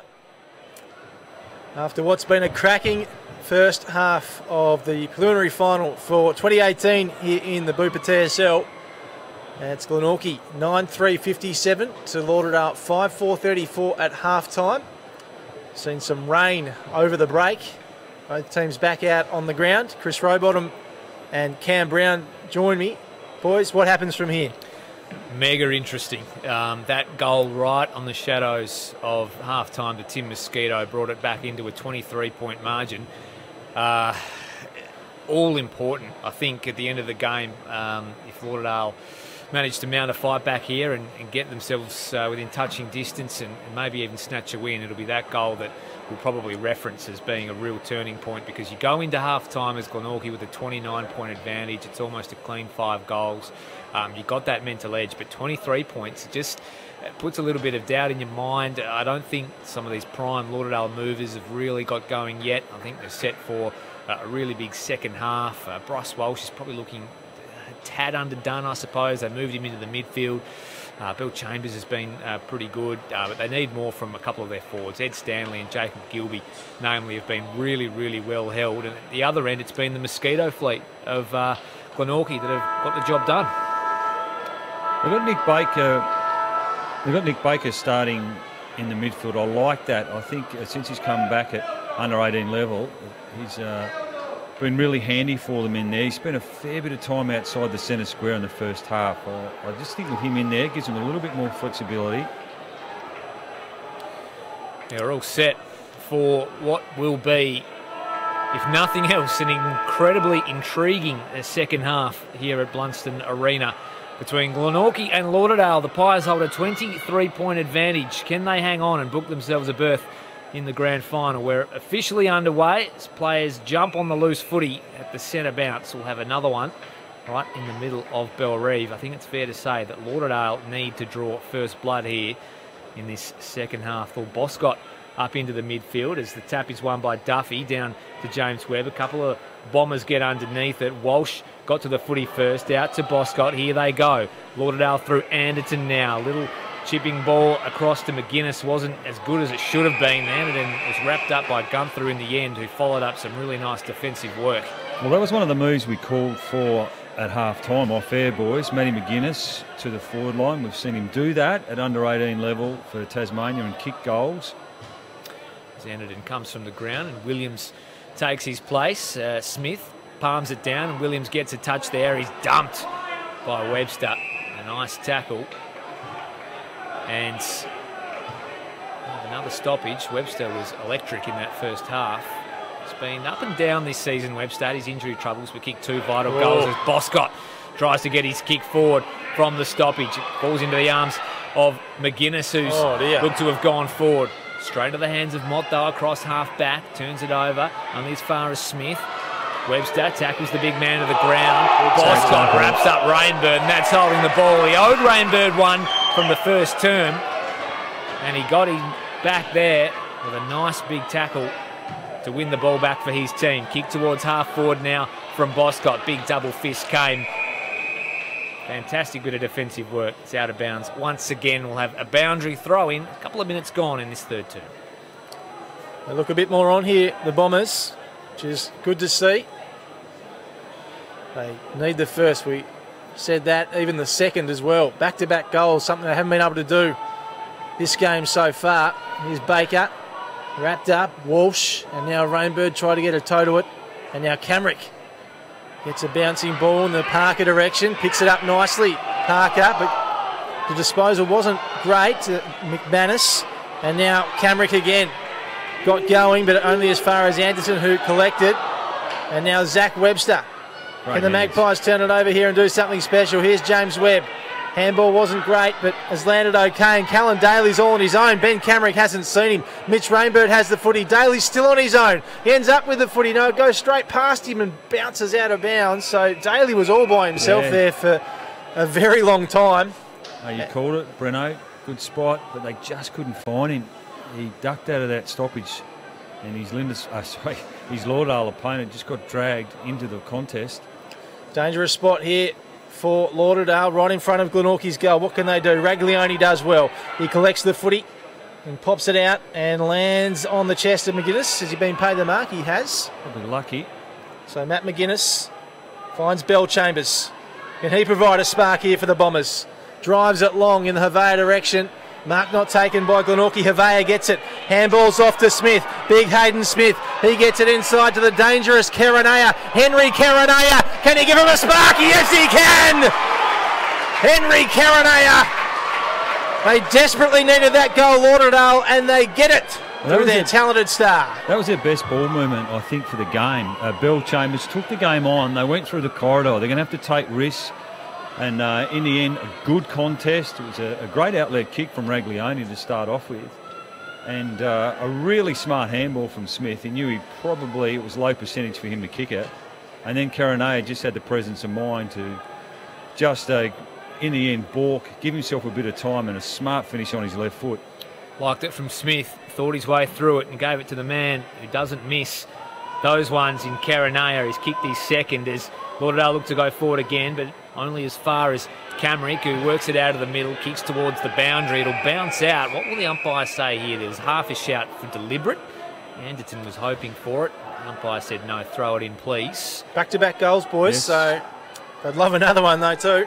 So this margin has been chopped back to 17 points in favour of the Pies. Smith won it down in the Franklin direction. He couldn't gather cleanly as Mott and Baker go at it. They lock it in. We have another boundary throw in. There'll be a greasy footy out there at the moment after a little bit of rain during the half-time break, but doesn't seem to be affecting things too much as it's just palmed forward to McManus. Chance now for Lauderdale to go forward. High ball towards half forward. Wonderful mark getting back by Gunther. He's done that all year. Great mark. And that's a wonderful piece of courage for Gunther, but he sold himself into a bit of trouble. Through the hands of Mott now. He was held off it by Baker. Might have a tagging job, Baker, on Mott. Fed it out eventually. We'll have another stoppage. Gunther, after taking that wonderful mark, sold his teammate in Mott into a bit of trouble with the handball. Disappointing, that, isn't it, when you take a nice mark like that? It was the greasy footy, as we mentioned, as it's worked down. Pies trying to get it out now through James Webb. Slaps it on the boot. What can Bellchambers produce in the middle of the ground? Force the contest. He's got Rowbottom to contend with, but got a handball out to McGuinness, who goes one way, then the other. Sold Banks Smith some candy, and Lauderdale will go forward again now through Bellchambers and hits Havea on the chest. Well, they look good at the start of this third quarter, and Lauderdale, they were always going to have a period throughout this game where they were going to dominate, and maybe that's right now, and it's how Glenorchy can withstand the pressure. Gee, that was a great defensive mark from Gunther, who had his colours lowered last week by Bennett, who really got hold of him in the first quarter in particular. So Havea backing himself here, will kick from around 52 metres. He's going to send the ball long. It doesn't look too bad off the boot. It'll go all the way to the line. Big fly down there from McGuinness. Couldn't take the mark. Gear tried to run it over and did so eventually. Minus score for the Bombers. They're 6-5-41. They still trail Glenorchy 6-3, 9-3-57 rather. 6.5 minutes into this third term. Yeah, certainly the best period of the game, the Bombers so far. That Tim Mosquito goal right on half-time sent them into the change rooms with some confidence. And now another goal here to start the second term, and a lot of the footy as well will give them some much-needed confidence moving forward as James Webb pops it up to the wing and hits a target. It's really well worked from Glenorchy in the kick-out. They've just been slow and methodical in their build-up, managed to work it out to the wing. Up it goes. And mark taken by Josh McGuinness, who was fantastic last week against the Blues. He goes backwards to Raglione. The kick's gone way over his head, puts him under a little bit of pressure, but has some time and finds McManus. So Robbie McManus, not a lot doing for him right now. He's under pressure though, takes the kick in the end and sends it forward. Turned over though by McKnight. Now Bryce Walsh goes in hard for the footy as he always does. And free kick being paid here to Glenorchy. Or who's it going to? Below the knees. Going to Glenorchy. So the kick to be taken by Adam Roberts and tries to find Webster and does. Webster, nice mark. He's calling for the lead. And he's found Daly, who's again just got away on his own. Callan Daly, we know he can do some special things, but his kick's interrupted on that occasion. Bryce Walsh pumps it long, but it's gone as far as McKnight. Chris McKnight. Good kick. Centres the footy. And now Butterworth has it. He's taking their time here, the Pies, as they try and find an option. And they go further afield. Mark taken by Banks Smith, who's kicked a couple of goals this game. He pops it, and it might be out on the full. It is indeed. So Lauderdale will take the footy. Oh, deep in the back pocket. It's short. Eventually finds his man in Bellchambers. He's going to come across goal, and he didn't need that to go through his hands because Webster paddled it through his legs. McManus will mop up here, and gee, they'll get out of jail here, Lauderdale, but only just as they bang the ball forward, looking for Havea, couldn't take the mark. Wonderful piece of roaming from Boscott, who just got rid of Joseph and sent the ball forward. Big contest down there from Hill. It'll fall into the path of Stanley. He's been quiet. Fed off the handball to Gilby, but missed his man. He has to go back and get the footy. But as he's done all day, Butterworth is right on his hammer. Mosquito was all on his own, Brownie. From Stanley, to miss a target at this level. And he hasn't been able to get into the game at all. And Gilby's another one. Gee, that was a brilliant bit of play from Boscott. Gilby's just gotten right into Stanley there too. Wasn't happy with the missed handball. Duffy slaps it out. Sutton runs onto the loose footy, evades a tackler, squares the footy up, or at least tries to. They were on there, weren't they? Well, they were, and it just needed. It looked like an elementary handball. We just overcooked it, and they were away. As you mentioned, there was another player on for the overlap handball. Had Gilby got hold of it. The good news for Lauderdale is they still have the footy inside their forward 50. We'll have another boundary throw in. See if they can chop this margin back to 10 points as Rainbird on his back almost got it off to James Webb. That's a neat kick outboard to Joseph, who marks. And they've used the outlet kick pretty nicely tonight, Glenorchy. He's got geared in the middle of the ground. He takes the mark, sees something he likes immediately out wide, and it's Arnold. He takes the mark now on the wing, kicks towards half forward. Neat ball in the Camerick direction. It's good. Himself. He's got Duffy forward, who had no one to contend with. Raglione came late, but he did enough to hold the mark, Duffy. Bryce Walsh was in there too, couldn't affect the mark. And Cam Duffy has floated forward, too tall, too strong, and will kick for Glenorchy's 10th goal and to extend this lead once again. Smart play from the big ruckman just to run into the space, and it was a really good ball movement again by Glenorchy. Even though they've been under siege, I've been really impressed with their foot skills in the last 5 or 6 minutes, just to take their time, spot up, hit targets. And in the end, I thought Raglione probably could have done a little bit more to spoil. Maybe we're a bit hard on him. So it's been the smalls doing the business all night for Glenorchy, but can one of the big men find the big sticks? They certainly can. Cam Duffy kicks his first.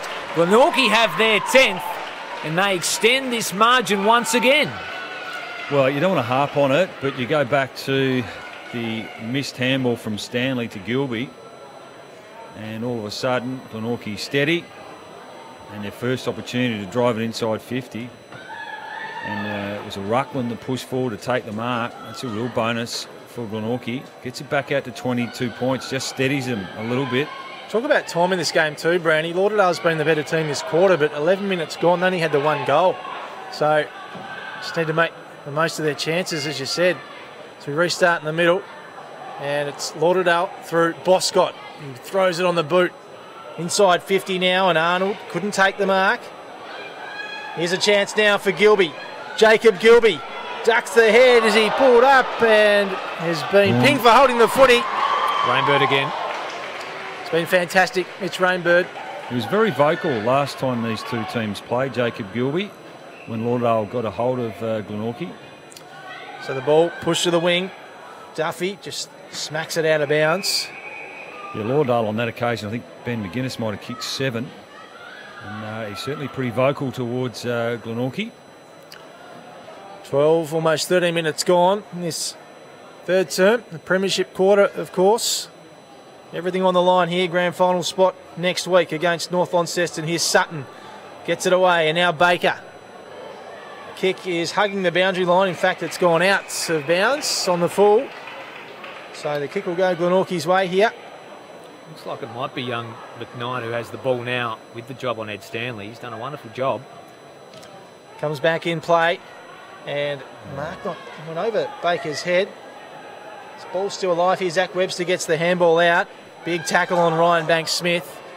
Umpire comes in and will take the ball for a ball up. Bryce Walsh slow to get up there. Might have copped a knock to the head.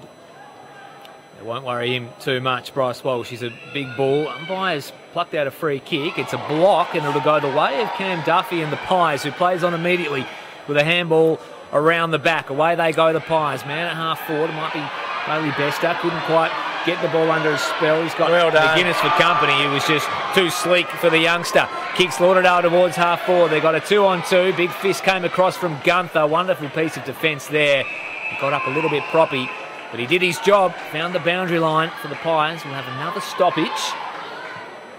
Some of these players for Glenorchy have done some great defensive jobs.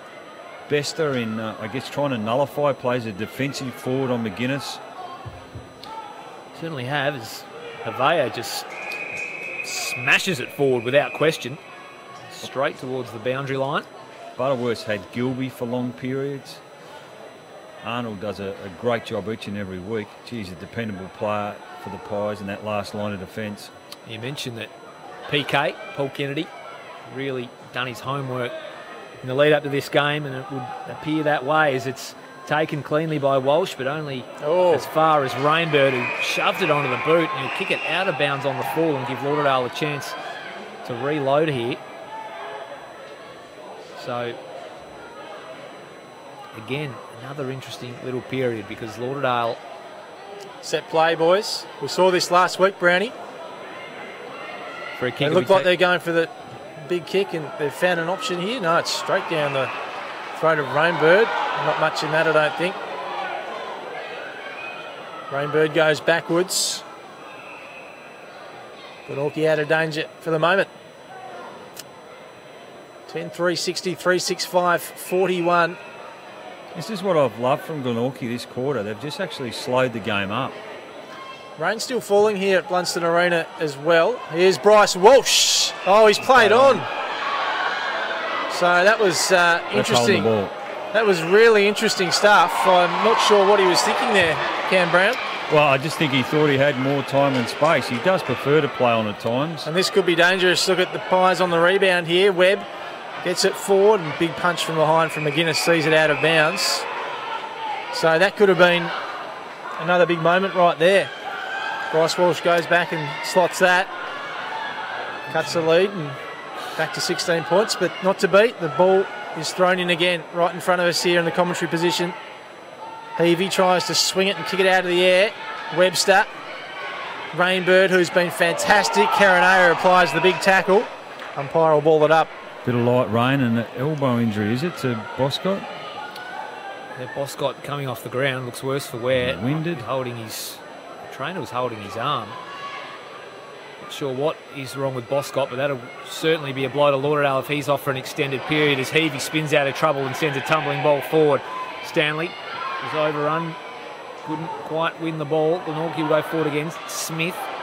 Couldn't take the mark. It'll field it now for the Pies. Webster on the end of a handball. Couldn't take it cleanly. Webb went in again, as did Smith.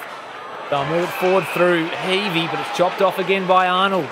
It's Glenorchy defence really holding up as the rain falls. Greasy footy. Webb takes the mark, centre-half back. His short kicks have been precise from Glenorchy. Their skills have been really good tonight. Webb plays on. Kicks toward a wing to a couple of Bombers who couldn't take the mark. Smith goes in nice and hard. Rainbird is there, tried to shovel out a handball. Umpire's called a free kick. Advantage paid to Lauderdale. Here's Karanaya. Puts on the afterburners and kicks forward for Lauderdale. Can he find a target? Unable to take the mark with Stanley. It was ripped off it by McKnight. Crowd didn't like it. McKnight will get the ball again. He went towards the boundary. And that might just be holding the ball. Incorrect disposal or a throw or deliberate whatever you like. So Lauderdale now with the chance through Williams. Can there be a mark taken? Ball spills to McGuinness, who can take it cleanly. Again, couldn't take it cleanly. Webb went through. Gilby. Here's Parker. He couldn't win out a handball. Fell out to Hill. Parker again, who eventually won it out to Webb. They'll clear now through him. It'll go out of bounds on the full. So Lauderdale with another chance to reload. They'll play on immediately. Centering ball. I think it slewed off the side of the boot, but it fell for Kerenaya, who can line up for his third goal. Paul Boscott looks okay on the bench too, boys, which is good news. They might have just had a stinger. This is when they look most likely to kick a goal, when it's in the hands of Mosquito and Kerenaya in particular. So Kerenaya has kicked 2 already. He's been their most dangerous player in the forward half of the ground. 22 points the margin.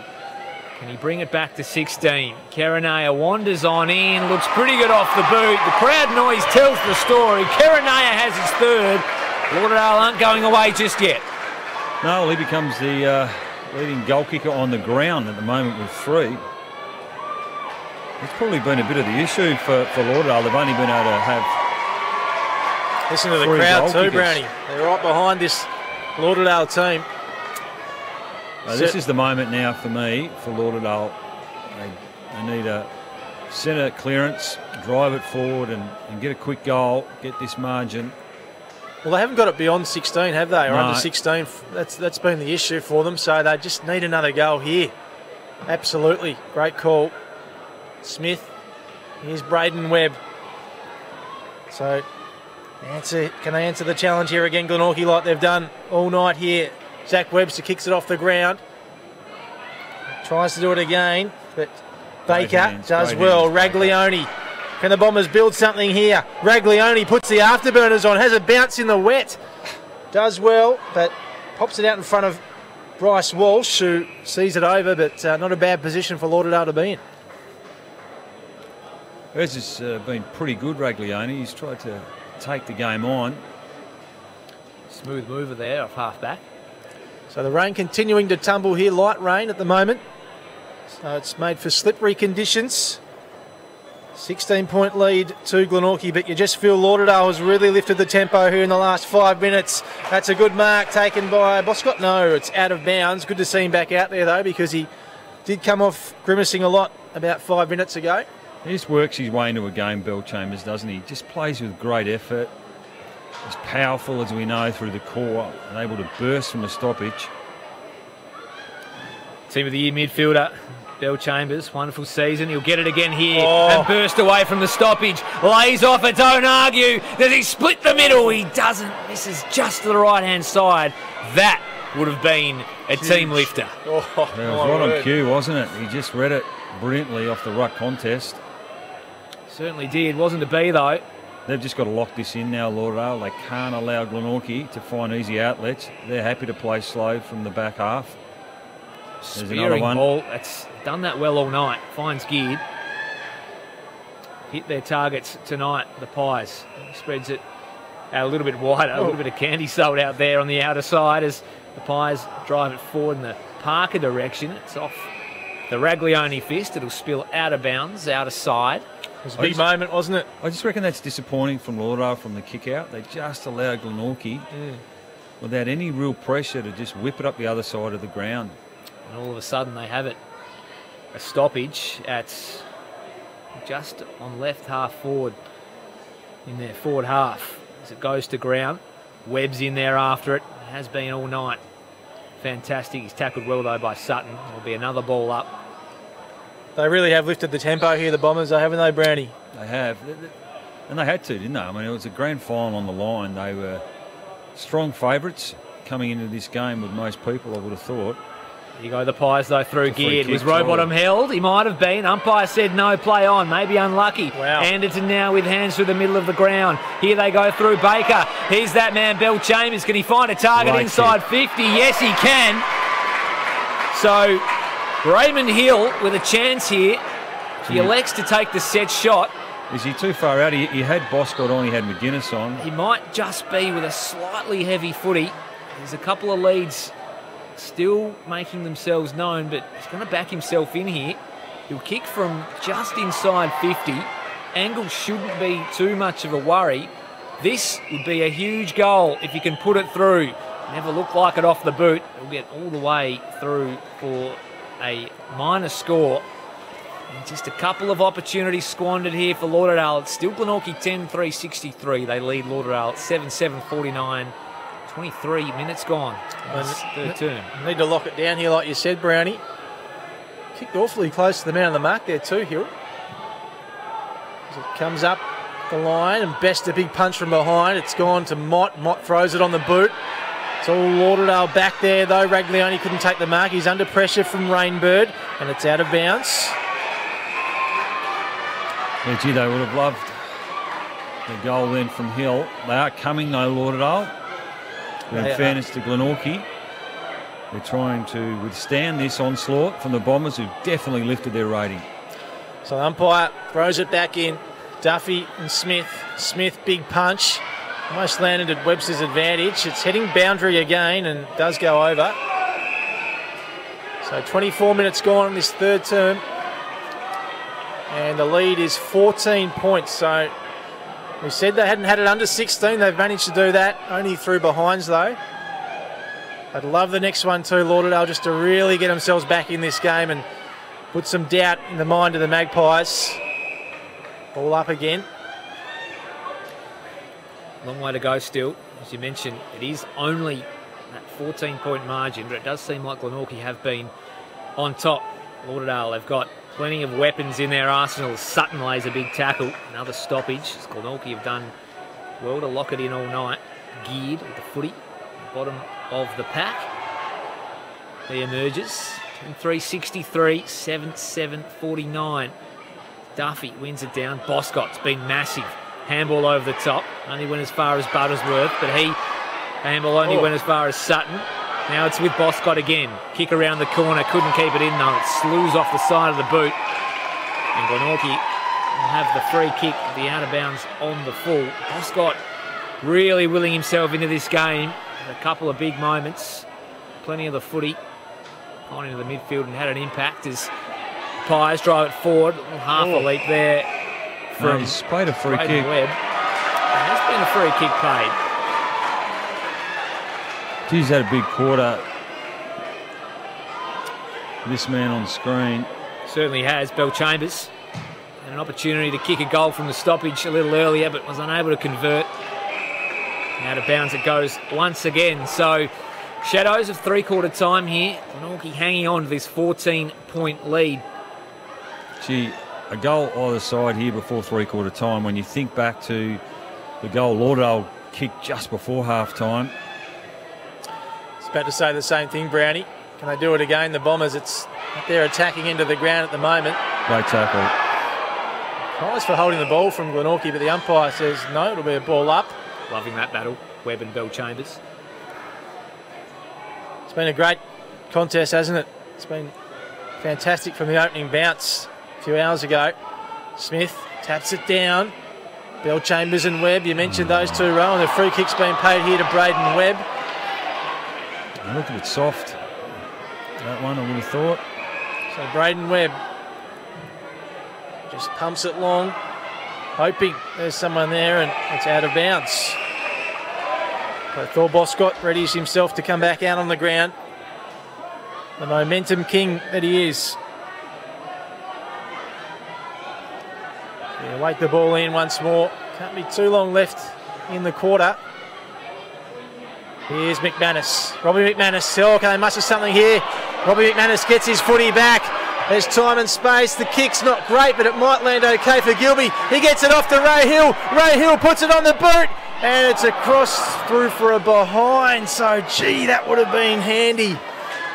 So handy for the Bombers and would have given them a huge spark going into the final change. Still time here, though, for a goal row. Super quick movement. They moved it from centre wing to a shot on goal in about 3 seconds. So it can all unfold pretty quick for Lauderdale. If they get their skates on. Big fly at the back there came from Baker.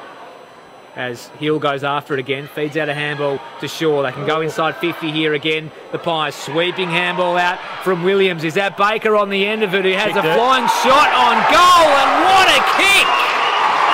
Wonderful finish, Nick Baker. And Lauderdale are up to their eyeballs in this one. They've pegged Glenorchy back, and it's game on at Blundstone Arena with a grand final berth on the line.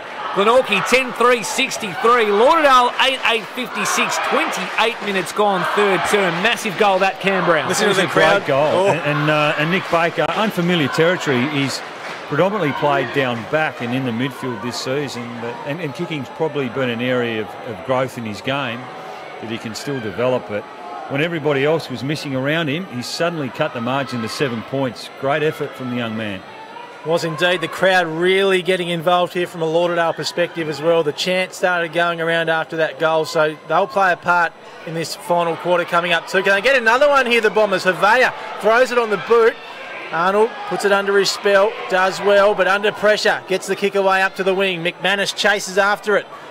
And there's the siren, so what a quarter from the Lauderdale Bombers. Under siege they were. They've worked their way back into this game though, and the lead is cut to just 7 points at the final change of this 2018 preliminary final, boys. Well, we're set up for an absolute belter of a final quarter, but gee, you go back to stoppage time, don't you? Who got the goal just before half-time? Was that Carineo or Mosquito? Just before half-time, and another one, Baker, which gets the game back to 7 points. Bit being said in the middle there too, I think, boys. The umpires just... yeah, absolutely. So with about 5 seconds to go in the second term, it was 29 points the margin. Fast forward a quarter, it's now cut back to 7. Lauderdale with the momentum there. All of a sudden, Glenorchy's defence that has been so good this game is under siege, as you said, Brent Costelloe. And Lauderdale finding their own avenues to goal. Glenorchy, we've talked about the Pies and their mosquito fleet. Rowbottom was well held in that term. He didn't see much of it. But guys like Baker popping up, and Carineo has been fantastic with 3 goals of his own. Boscott and Bellchambers in the middle of the ground have been massive in that third term. Brayden Webb fantastic too for the Pies, but Bellchambers and Boscott seem to have put this team on their back and said, come with me, boys. Tell you what too, Rose, 16 shots to 13, so they've had more looks at goal. Yeah, and a couple of really gettable ones too. There was also the one with Bryce Walsh where he marked and for some reason played on, might have thought it was touched or not 15, I'm not sure, but played on, and he could have had a shot too. A couple of other set shots. Raymond Hill had one, I think, that missed. So they've had their chances, and they, gee, I don't want to say it, but maybe they should be in front after that third term. It's going to be a cracking fourth term though, Cam Brown. Well, Stanley to Gilby was another one that they missed, but they've got themselves into this game, which is, you know, great from a Lauderdale perspective. But Glenorchy, you know, they probably didn't have their best quarter. They just couldn't generate some inside 50 entries. I thought in the back half of that quarter they were standing up pretty well with some of their foot skills, but Lauderdale to kick the last 2 was a bit of a body blow for them. And you're spot on, Rowie. It was Bellchambers who started to lift. It was Boscott, the usual suspects in there, and they just kept on driving it forward. And in the end, through sheer weight of inside 50 entries, they managed to kick a few goals. Definitely won the quarter. Glenorchy will regroup, but what an opportunity for both teams now. 30 minutes away from a grand final shot. They don't come around too often. We know Lauderdale were bitterly disappointing in the grand final last season, so they get an opportunity. Glenorchy, conversely from them, we know what a proud club they are, and they've been terrific for 3 quarters, haven't they, boys? Because you know, they're undermanned. We know Lauderdale have got a few players out of their best 22, but Josh Grant, Jay Bowden, 2 players that were in the TSL Team of the Year aren't out there at the moment. And they've been terrific for 3 quarters, but they need to, I guess, launch themselves again for one last effort and see what they can come up with. On that note, we'll take a really quick break and come back with a thrilling final quarter here from Blundstone Arena really soon.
Welcome back to Blundstone Arena. We have got a thrilling final term coming up in this 2018 BUPA TSL preliminary final. At the moment, it's Glenorchy 10-3-63, leading Lauderdale 8-8-56. The Bombers cutting a 23-point deficit at half-time to just 7 at the final change. Chris Rowbottom. Yeah, fantastic quarter from the Bombers. Got some goal kickers for you. Glenorchy, 2 goals each to Zach Webster, Ryan Banks-Smith, and singles to Rhys Mott, Harry Parker, Ben Camrick, Cam Duffy, and Brodie Rowbottom. And for Lauderdale, 3 goals to Henry Caranaya. It's been a wonderful effort. 2 goals to Thor Boscott, and 2 goals to Tim Mosquito. So just the 3 goal kicks, and of course the late goal there to Nick Baker as well. So what was Glenorchy's last goal, boys? Duffy, I reckon. Yeah, that's right. Yeah, Duffy found himself loose in the forward 50. He managed to kick one, but that was their only goal for the quarter. It was. You're right. Right deep into that second term, it was 29 points to Glenorchy. That has been cut to 7, as you mentioned.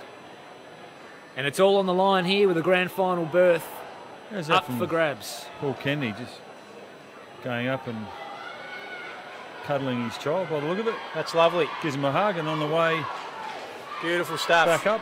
Yeah, that's nice. That's what you need. Bit of family love as you go into a big final term. Umpire holds the ball aloft. This will be an absolute belter. Do not go anywhere in the next half an hour as we count down and see who will play North Launceston in next week's season decider. Here's Rhys Mott. Gets the centre clearance for the Magpies, but Anderton takes a lovely mark. It's been pretty good, Anderton. He had his second half of the year cruelled by injury. His kick's a nice one too. Spots up Bellchambers, who was fantastic in that third quarter. Unlucky not to kick a goal, which really would have made it interesting going into that. Oh, he slips over though, Bellchambers, in all sorts now. Gets it out though. Umpire lets it go, Zach Webster. And now Brayden Webb tackled. Here's Mott. Who's he got? He's got someone there on the lead, which is exciting. They put the afterburners on. And now there's still a chance here, the Magpies. They're under a bit of pressure though. Mott gets the kick away. Anderson goes over his head. And now here's Brayden Webb. Can he steady? No, he's missed. Wow. That's a big let-off. Massive opportunity there for Lauderdale, for Glenorchy, sorry. Bellchambers slipped over at centre-half forward for Glenorchy, and it looked like they were going to capitalise and pounce. Unable to. Lauderdale now with the footy. Big bomb beyond 50. Cam Duffy's gone down there behind the play. Mosquito might have been held off it. Sutton tracks it towards the boundary, and that's where it goes. A massive start to this still down quarter. Too, Duffy, right? As the trainer makes his way out there. He's got a fair old clip up too, the trainer. Moving across the ground nicely. Duffy. If he landed on his head. Yeah, he's not in a good way. He's on his haunches now too, boys. So trainer runs out, and he's in a bit of strife. Yeah, it looks like he's holding the back of his head. Just a brief stoppage here in play as we figure out what's wrong with Cam Duffy, but the ball is eventually thrown in. Duffy's not in the ruck. Smith palms it down only as far as a Glenorchy player who got it off to Rhys Mott. They go inside 50 now, the Pies, as Raglione gets back, makes a contest of it and forces things out of bounds once again. It's an obvious thing to say, but how important is the first goal in this last quarter? Huge, especially if it is a Glenorchy goal. The margin is just 8 points. 2 minutes into this final term. In it comes. Parker does the ruck work. Straight down to Boscott, who tried to kick it over his head. He elects to go off the deck, and he finds a target in Caranaya, who's been everywhere. Gives it back to Boscott now, who kept running. He's got a man at centre-half forward in Havea. Takes the mark, wheels around. What's he got inside 50? He's got Mosquito running back. He needed it to get over the back. It was a nice mark taken, though, and it's been paid on the last line to Arnold. Brilliant just mark. Stuck in the fingertips. Wasn't it great? Geez, you read that well. Just defensively to push back with his opponent.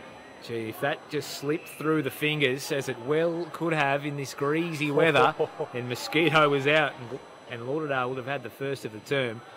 Luckily for Arnold and the Pies, it didn't. They're still in with a chance here, Lauderdale. Caranaya got a hand to it, but couldn't gather cleanly. Nice tackle laid there by Sutton. He'll get the ball back here as Lauderdale will go forward once again. Is that Raglione with a shot on goal? Raglione kicks the goal for Lauderdale. Massive, massive, massive. Well, massive. I think he's been one of their better players. I thought even in the first quarter when they were struggling, he was one that was trying to take the game on. Well, I'm not sure if it was Raglioni. I saw the flash of red hair. I think it was. Either way, Lauderdale have reeled in the margin to 2 points. Glenorchy 10-4-64. Lauderdale 9-8-62. 3.5 minutes gone. Massive, massive goal. Closest they've been since the opening couple of minutes. Yeah, it's been an incredible turnaround. It got out to 29 points at one stage. We saw Glenorchy do this a couple of weeks ago. Now they're having the tables turned. Here's Bellchambers. They've lifted enormously here, Lauderdale. Boscott under a little bit of pressure, but takes a bounce. He's got a few options, decides to go long. Mark taken. No, it wasn't taken by Hill. Ray Hill, handball's out. Sutton. Oh, he's handballed it straight to the opposition. And Glenorchy now through Mott. Mark not taken. Tried to juggle it, did Joseph. And it's eventually seen over. Well, that was huge. 2 point margin now. 29 points at one stage. Just a little bit of a concern, I think, for Glenorchy. Lauderdale just starting to open up the corridor a little bit. They haven't been able to get it on their terms through that area of the ground until the last 10 or so minutes, the back end of the third quarter and the start of the last. So when it comes, Sutton lays the tackle. We'll have another boundary throw in as Cameron emerges with the footy. Massive moment in the game. Just 2 points in this one. Glenorchy now need to hold on. They need to do something about this man, Bellchambers. Little ball inside to Hervea. Flicked it up now to Hill. Kick around the corner. It's a high ball into the pocket. It won't hit a target. It'll bounce out though. Not a bad result for Lauderdale, who get another stoppage deep inside 50. Now this is the time where Jacob Gilby might just well stand up. He's been very well held all night. I don't think he's had, certainly wouldn't have had double figures disposals. But can he kick a late goal? Comes out now. Walsh, he's forward hard. Might have had a knee in the back there. Umpire said play on. Why is it holding the ball? We'll have another stoppage. Whistle blows. Another ball up here deep inside Lauderdale forward 50 as they look to take the lead for the first time in this game. Palmed backwards by Smith, knocked out of there by Duffy. Only as far as Sutton gets a look at the goals. It's across the face. It's out of bounds on the fall. And Glenorchy will emerge with the footy. Still got to be brave, Glenorchy. They're going to take the game on. So the kick comes in. It's smothered straight off the boot by the Lauderdale Bombers. And we'll have a boundary throw in right in the danger zone. Well, just a little things. Great smother from Gilby. Hasn't been his night offensively, but still can have an impact defensively. Great smother. In it comes Hervea. Gets it all on his own, but straight to a Glenorchy player. Geared now. And now Camrick gets boot to ball, but the kick rubs along the ground. Baker, he's wrapped up. But the Pies have done okay out of that. They're out of danger. Only as so far, though, as McManus, who's there to mop up. Robbie McManus. The kick is misjudged, but lands okay in the end for Sutton.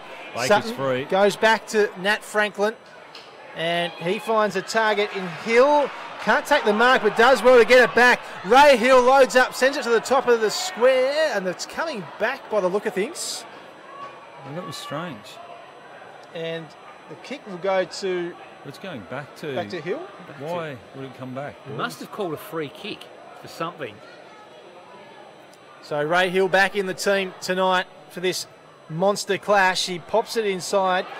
And now look at this! Oh, Karanaya! He could have picked it up, really, because he had a couple of metres on his opponent.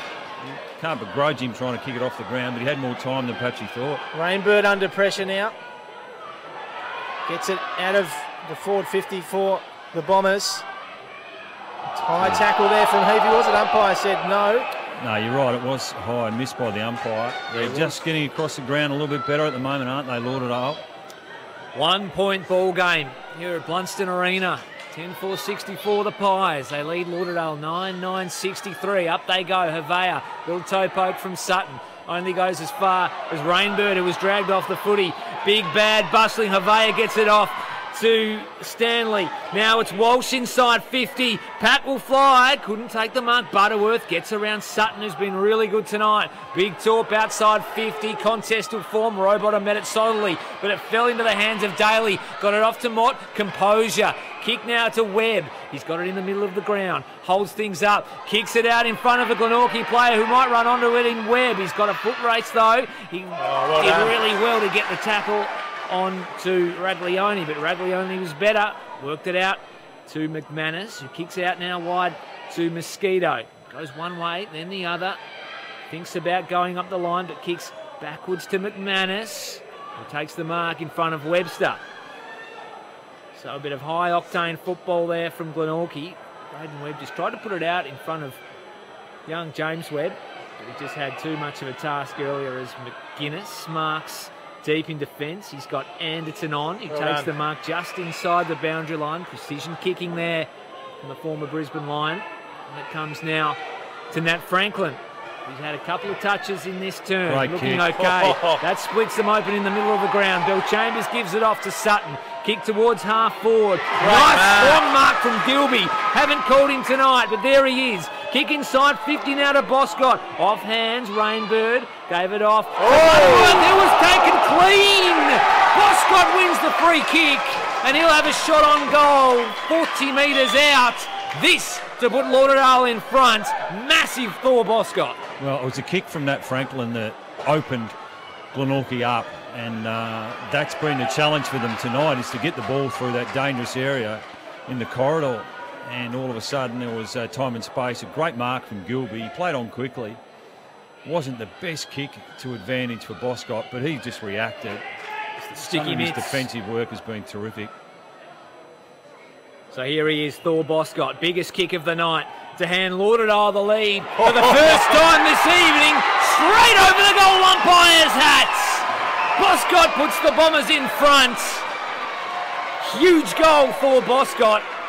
He's been massive tonight, and that's his biggest moment yet. Yeah, no doubt. And same for Jacob Gilby, who we've hardly called having the hands in his, footy in his hands. But it was a terrific mark from him, and Gilby has to get involved, you would think, in the back half of this game if Lauderdale are going to go on and win this game. Terrific play from Thor Boscott. Crowd really getting involved now.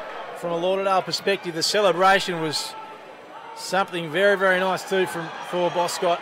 And why not? He's got his team in front in this match after being 29 points down. Extraordinary stuff. There's a bit of friendly fire there in the middle, boys. There's two Glenorchy players down. One was Rowbottom.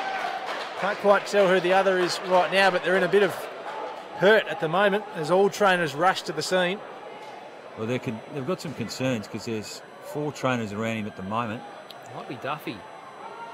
Well, play goes on anyway regardless on the other side of the ground, and Alex Hill takes a really nice mark. We've just seen the trainer give the And they've stopped the game here now. no dice signal. Well, Whoever it is out for the game. So that's actually probably unfortunate from an injury perspective, but to slow the game up probably doesn't hurt Glenorchy because Lauderdale are coming in the opening 10 or 11 minutes of this last quarter, so they'll just get a chance to regroup. I think you're right. I think it is Duffy, so let's hope he can. He doesn't look compose like he's himself, moving at all, right? You've got the but, binoculars there. What are you seeing? It looks like he's out for the count, boys. Well, he got a knock early on, so in the start of this last quarter, didn't he, boys? So has he copped a secondary hit to the head? But there definitely are some concerns for him. Well, good to see the stretchers out there anyway, Brownie, after last week in Launceston. No stretcher for Ryan Wiggins there. Yeah, 6 or 7 trainers around Cam Duffy at the moment. One trainer with just bracing the neck, it seems. I'm not sure if there's a neck brace being applied. But the stretcher is certainly being prepared for Duffy. If we can... Tell you what, boys, the play from Boscott then, the defensive tackle was just tremendous. Real team left, and to go on and finish the goal. Even when Lauderdale was struggling, I thought Boscott was one player that was trying to will himself onto the contest, drive his team forward with some penetrating kicking, just wanting to take the game on, wasn't he? Won a few free kicks for his team, and now he's put them in front. But it does look some concerns here for Duffy. It's hard to see him coming back onto the ground. Duffy will certainly take no further part in this game. The trainers made that much clear a few moments ago as the stretcher just gets assembled. And Darren Winters made his way down to the bench, boys, from the coach's box. Yeah, and kudos to Darren Winter at half-time for moving a couple of the magnets, putting Boscott into the middle of the ground, having some influence. Yeah, I thought Baker, the move of Baker at the after half-time into the centre square was pivotal. He started to get his hands on the foot. He kicked a good goal. I think, in fairness, both coaches have had a really good influence on this game, as you'd expect.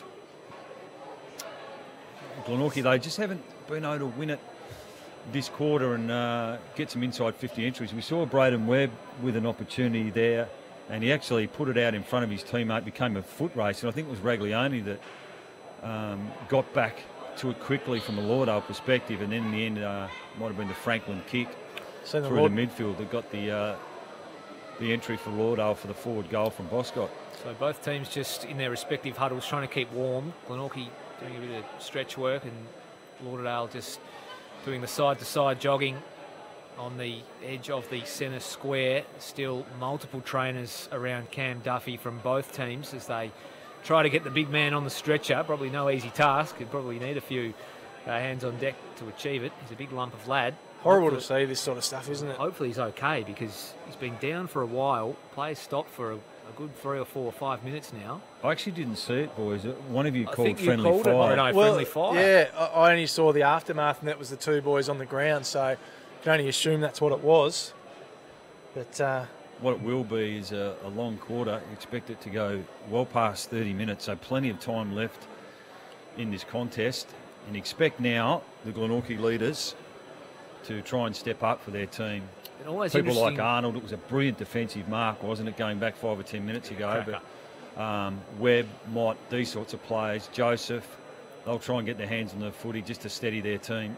Who's on now, boys? And they're about to walk him off the ground, Cam Duffy. So it took a little while, but obviously you need to take every precaution when you're dealing with something like this. So, well, it means that Parker's going to have to go into the ruck.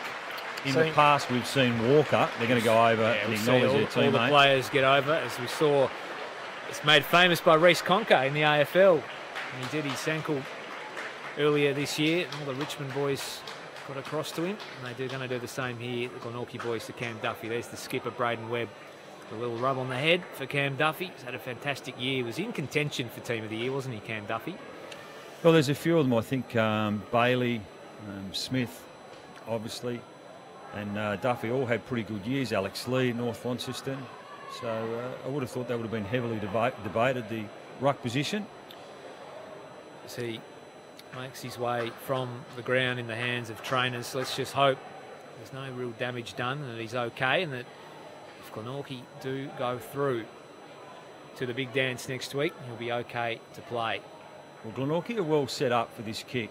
They've got a couple geared. Rainbird are back in the hole. So Lauderdale will have some players that they have behind the footy now. What is it? What happens now here, Brownie, if you're out there? You've probably had the momentum sucked out of the game with a 5-minute break. Real tight game, 5 points in it. Look, and let's hope Duffy's okay, but in some ways that break in play might have helped Glenorchy because Lauderdale was surging. Well, let's see, because it is now in Lauderdale's forward 50 and off the hands of Smith, who won't have Duffy to contend with for the remainder of this game. Goes out of bounds. We'll have a boundary throw in. Well, Smith becomes critical now. Looks like Rainbird's going to go up in the ruck against him. With no Mitch Walker out there, wasn't picked in this game. There's no one to contest the ruck as Boscott came bursting through, was claiming the tackle. Glenorchy will win the footy now through Rainbird. That's not his finest effort, as he was looking for Matty Joseph on the wing, but it's chopped off nicely by McGuinness, Look to drive Lauderdale forward once more. Kick towards half forward. Boscott flew again. Couldn't quite take the mark. Little handball came from Stanley inside 50. Arnold to get first there. Had to be clean. Wasn't. It spills out now to Brendan, who got it onto the boot. High ball outside 50, but it's going to be chopped off once again by Lauderdale. Set up well for this. It's Raglioni out there. I thought about going in the middle of the ground. That's chopped off by Roberts, who got across, and it's a bad turnover as he was looking for McManus. Get things moving now to Pies. They need a goal. Can they get one here? Kick towards half forward. Not a bad start, but the mark was spilled by Camerick. Franklin went and got it, fed out the handball to McGuinness. Little one through traffic to Bellchambers. Fantastic hands to Baker. And now they're away here. Smith gave it back to Baker, who kept running. Kick inside 50. There's a one-on-one. It's that man. If Boscott can gather cleanly, he can't. He's got a 2-on-1. Butterworth on his hammer. Gunther came in and gave away the free kick. And Boscott will kick for his fourth. And to extend this lead out to 11 points. Massive moment. Brandy, you said at the start, I think it was in the first quarter, if Lauderdale to win, this man would need to kick at least 4 or 5 of those goals, and that's exactly what's happened. And he got into his move early, didn't he? The kick probably didn't favour him coming in from Baker because it was a high ball. But in the end, didn't look a lot with that, Rowie. I don't know whether you get a good look at it. They had the 2-on-1 Glenorchy, but it was just a little bit vigorous and enthusiastic from Gunther to come in over the top. I'm not sure if it was high or in the back. But the result stands. Free kick's been paid. Boscott makes no mistake from there. Raises both fingers to the sky. Lauderdale out to 11 points. What a turnaround this has been. Yeah, well, for mine, he'd be in the best 10 players in our competition for Boscott. And one of the things that I think has improved in his game is his finishing in his set shots for goal. That was something where he probably had a bit of upside in his game. Could miss a few, but gee, stepped up, hasn't he? He's taken this team on his back. And what's that, his fourth, boys? It's kick 4. So Glenorchy, gross understatement to say they need the next goal. They need this clearance. Look for Rhys, Mott. Mitch Rainbird in the ruck at the moment. What a turnaround this has been in the wet as well, if you don't mind. Rainbird kicked it out. Bouncing ball past Daly, past everyone. In fact, it's racing towards the boundary. 2-player foot race, and Raglioni may be out in the full. Gee, the umpire was obviously in great position. So Rhys Mott, can he get his side back into this contest? They currently trail it. In it comes. Mark not taken. It's all Lauderdale again. Joshy McGuinness brings it out, hits McManus on the chest. Gee, they're starting to slice him through the middle of the ground, Lauderdale. This man's been integral. Great Phil kick. Bellchambers hits up Havea. Sutai Havea looking for Boscott again. Goes even shorter to Gilby direction.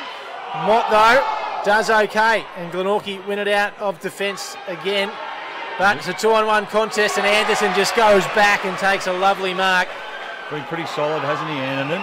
McManus right in front of us. 21 minutes gone. We know this one will go past 30 minutes, though. About a 5-minute break in play with that injury to Cam Duffy. So plenty of time left with this margin now, which sits at, 11 points. Here's Oscar Shaw. He pumps it inside 50, heading for Stanley. Ed Stanley, 7 goals last week. But Butterworth scoops it up out the back. He's flirting with the boundary, though, and it's ended up over it. Ball in. Doesn't look like that tonight, Ed Stanley. I'm not sure the player that had that last inside 50 entry, but it was probably Boscott that you needed to go to, Breno. As you called it, they just went a little bit shorter on that occasion. I think it was Havea.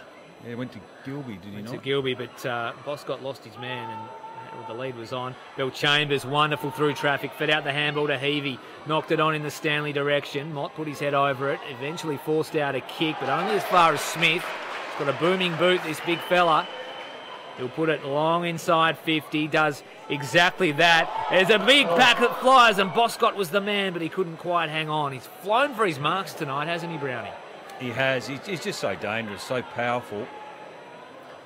2-goal margin now. This ball's back in play. Chris Rowbottom. Out it comes. Pies need something desperately. Handball comes over the top to Mott, who throws it on the boot. Spill out of bounds. Now they've got to be brave, Glenorchy. Probably still 10 or so minutes left in this game, though, with the injury to Duffy. It does make it hard for him with off the ground because Lauderdale are starting to dominate the clearances. It'll be Smith and Geared in the ruck here, and Geared went and roved his own footy and was tackled by that man. We'll have another stoppage.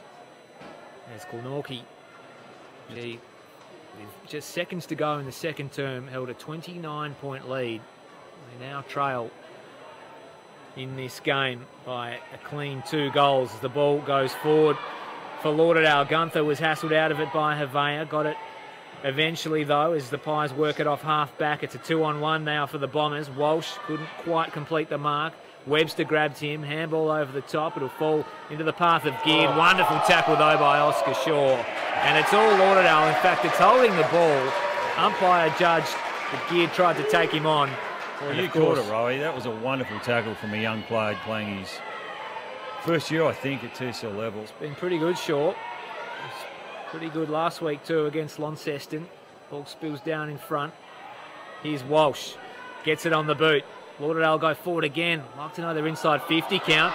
Boscott lost his man, dribbled one along the ground. It beat Arnold. Gilby couldn't gather cleanly. It was shoveled up to Havea. Handball over the top. Guess who? Henry Karanaya. Another one for Lauderdale. And I dare say it, boys, that might be game. Yeah, it's going to be difficult now for Glenorchy, albeit there's still a bit of time for them. But that was great, wasn't it, from Lauderdale on that occasion, just to not overcook the situation, choose the right option until, in the end, they got it in the hands of Karanaya. And what's that, his 4th row, so he's been terrific. Seems a long time ago since Duffy took that mark, Breno. I was about to say, I reckon Brownie. Lauderdale are probably, don't know, would have to go back, but I reckon they've probably kicked 5 of the last 6 goals. They've kicked 1.5. They need, at least 3 to win, so I think you called it, Ro. Might be game over as we restart. Big punch from Smith. Here's Mott, gets boot to ball, dribbles it along. And now Walsh is in there. Does well. Gets it out. Webster. The players dive onto it. Not going anywhere, ball up. In fact, Walsh looks hurt here. I was going to say, he's actually played pretty well, I would have thought, in the last half. He hasn't won a it. lot of the Really footy. Yeah, you're right. He's worked his way into it. Might be a free kick here, boys.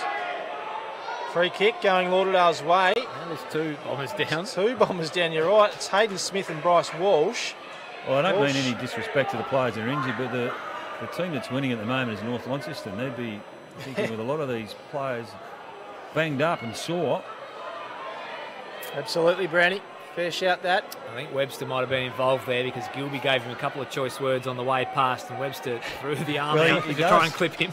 He does, as I said. He was very verbal on the ground last time these 2 teams played. Jacob Gilby, which is fair enough. It's all Hayden Smith puts it wide and goes out of bounds. all part of it, isn't it? Absolutely, especially in a prelim final. 18-point margin, 26 minutes gone. Looking at a quarter of over 30 minutes. No doubt. The Cam Duffy injury. Hope he's okay. Not quite sure exactly what happened there. We think it might have been a bit of friendly fire, but we'll go back to the tape for that one. As Glenorchy try and work it forward here through Geared. A few players form their way under it, but McGuinness tries to paddle it forward. Webster, pretty clever, just tunnels it along. Rainbird, really slick handball, Webster. And can Glenorchy get one back here? They haven't kicked a goal since the middle of the 3rd quarter. It's gone out of bounds. It's just been Lauderdale's ability to slice through the corridor, hasn't it? Just in the back end of the 3rd quarter and into the last quarter. Glenorchy made it really difficult for them in the first half to get any quality ball through that area of the ground. Chance here for the Pies. There's been a whistle. I think it's going to go push out. Which way is Glenorchy. this going to go? It might be a Glenorchy shot on goal. In fact, it is to Mitch Rainbird. So it's been going up in the ruck and contesting against Hayden Smith, and the big-bodied Smith has used his body but used it illegally as Rainbird comes in. Looks like he's kicked the goal for Glenorchy. And, well, too little too late. 2 goals in it. They need to kick him quickly. Yeah, there is a bit of time, though. I reckon we probably had 7 or 8 minutes there with the injury to Duffy. So He didn't waste any time going no, back he to didn't, kick that. and I'm glad he kicked it because I thought he might have rushed it. Yeah. What would the over-under have been going into this game for amount of goals kicked by Glenorchy? Because I would have said 10. And they have 11. Yeah, well, yeah, and it's been a great effort from them, hasn't it? Because that was a concern, I think, from most people coming to the ground today, particularly after only scored 5 goals against North Launceston last week. Back in the middle, can Glenorchy kick a couple of quick ones? I must say, boys, the bouncing from umpire Joel Harris has not been a great example of how to do it. Smith wins it down. Here he is again. Boscott in the middle of the ground. Wonderful vision out the side to give it to Franklin by hand. He rode the tackle. Back to Boscott. Another wonderful piece of vision to smoke the handball out. Yeah, it was a free kick. Free kick on Boscott, so it was paid up the ground. Quicked him high. It'll be Rhys Sutton to take it. Avia might be the target here. So forward they go in that direction. Couldn't quite work his man underneath it, but it's gathered cleanly. Kick inside to the hot spot. Players will fly. There's more Magpies and Bombers down there. It's just paddled out of there. Gilby goes after it. Fires off a handball to Alex Hill. Kick around the corner was smothered. Heavey with time and space. Can the veteran get on the scoreboard? Alex Heavey gets his name in the paper. And the response was quick and precise from Lauderdale. Yeah, great goal from the veteran, and they needed that because Glenorchy still would have fancied their chances after Rainbird. Well done to Gilby, some smart hands there. He hasn't had a great night, but still had some involvement.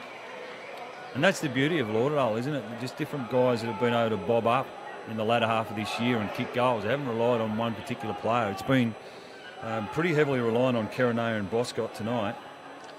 18. A bonus goal there from the veteran. 18 points, 3 straight kicks. That's another bad bounce.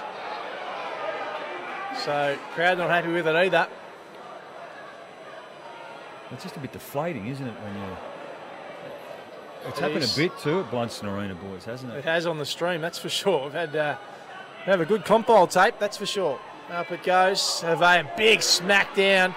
And now can they get another one here, the Bombers? They're not done with yet. Sutton tries to kick it off the ground. Glenorchy do well, though.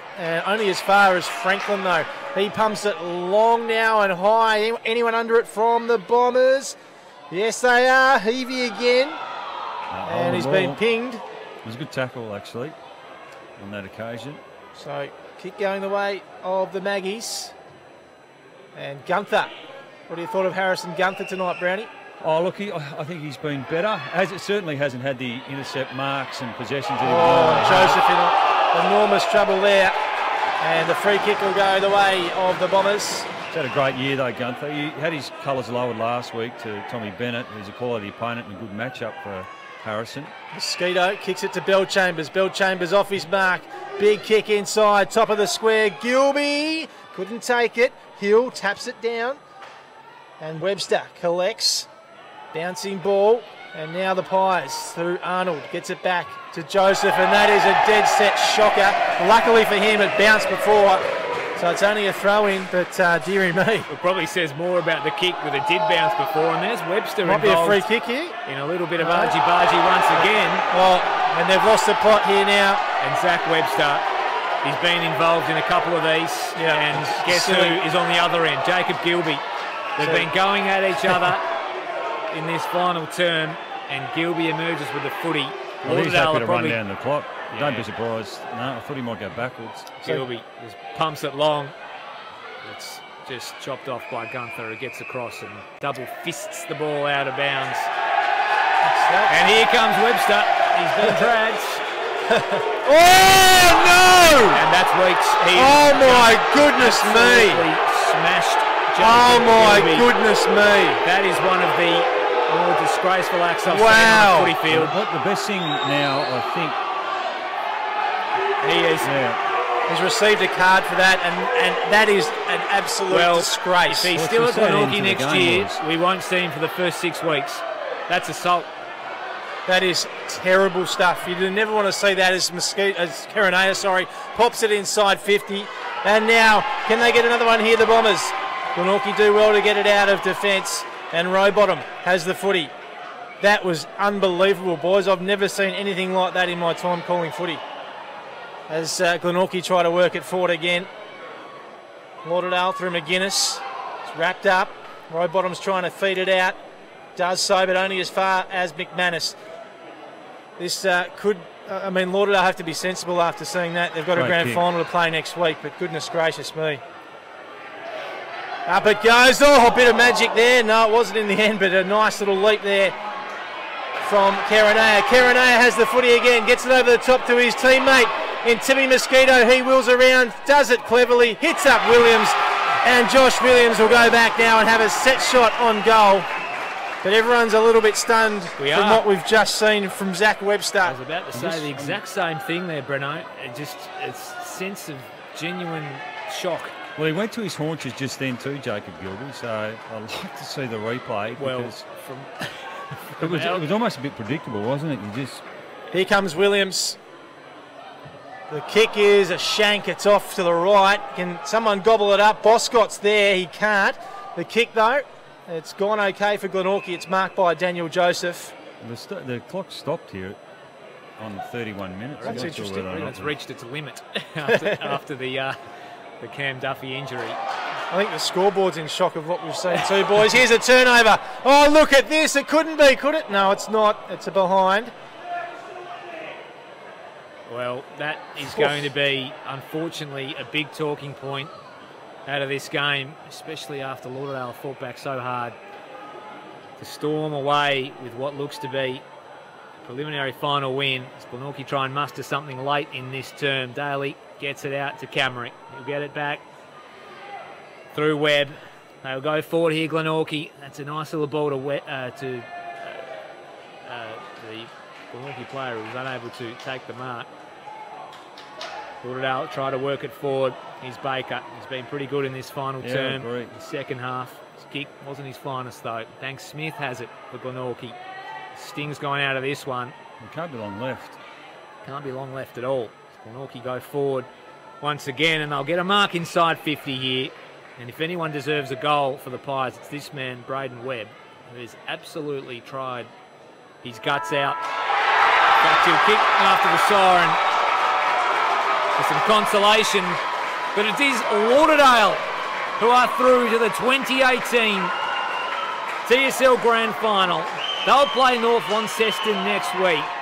A wonderful come-from-behind victory as Brayden Webb walks in, misses to make it a clean 18-point victory to the Bombers. They were 29 points down in the shadows of half-time. A Mosquito goal got it back to 23. It was 7 points at three-quarter time, and they run away with a 3-goal win. A wonderful achievement from the Bombers. Back-to-back grand finals. They get another shot at North Launceston next week. But this game, boys, will not be without its controversy. Well, Zach Webster's not moving from the bench yet, Ro. This is going to be fascinating. Well, I was surprised to see a severe lack of remonstration from the Lauderdale boys, because Zach Webster has gone to Jacob Gilby as he's coming from the ground, and I've got to say, cheap shotted him. Darren Winter's just shaking Zach Webster's hand there. Well, yeah, well, I don't want to refer to 90s footy and Darren Winter, but tell you what, shades of old school thuggery from Zach Webster. He got off suspension last week and was free to play in this game. And you just wonder what the reception will be like. Well, Lauderdale, we saw Robbie Manus go and shake his hand, so difficult.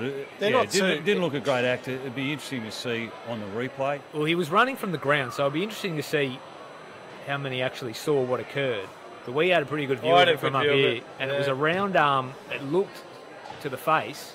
I think he got up with almost a black eye straight away, from what I could tell from his distance. But it'd be interesting. But look, full credit to Lauderdale, because they really struggled, didn't they, in the first half? And Glenorchy in particular were terrific, I thought, for three-quarters of this game. I thought they were probably coming in undermanned. I wasn't sure whether or not they were going to kick a winning score. But to their credit, they were right in the game. And in the end, I think Lauderdale, in the last 30 minutes, just dominated. They dominated from the stoppages.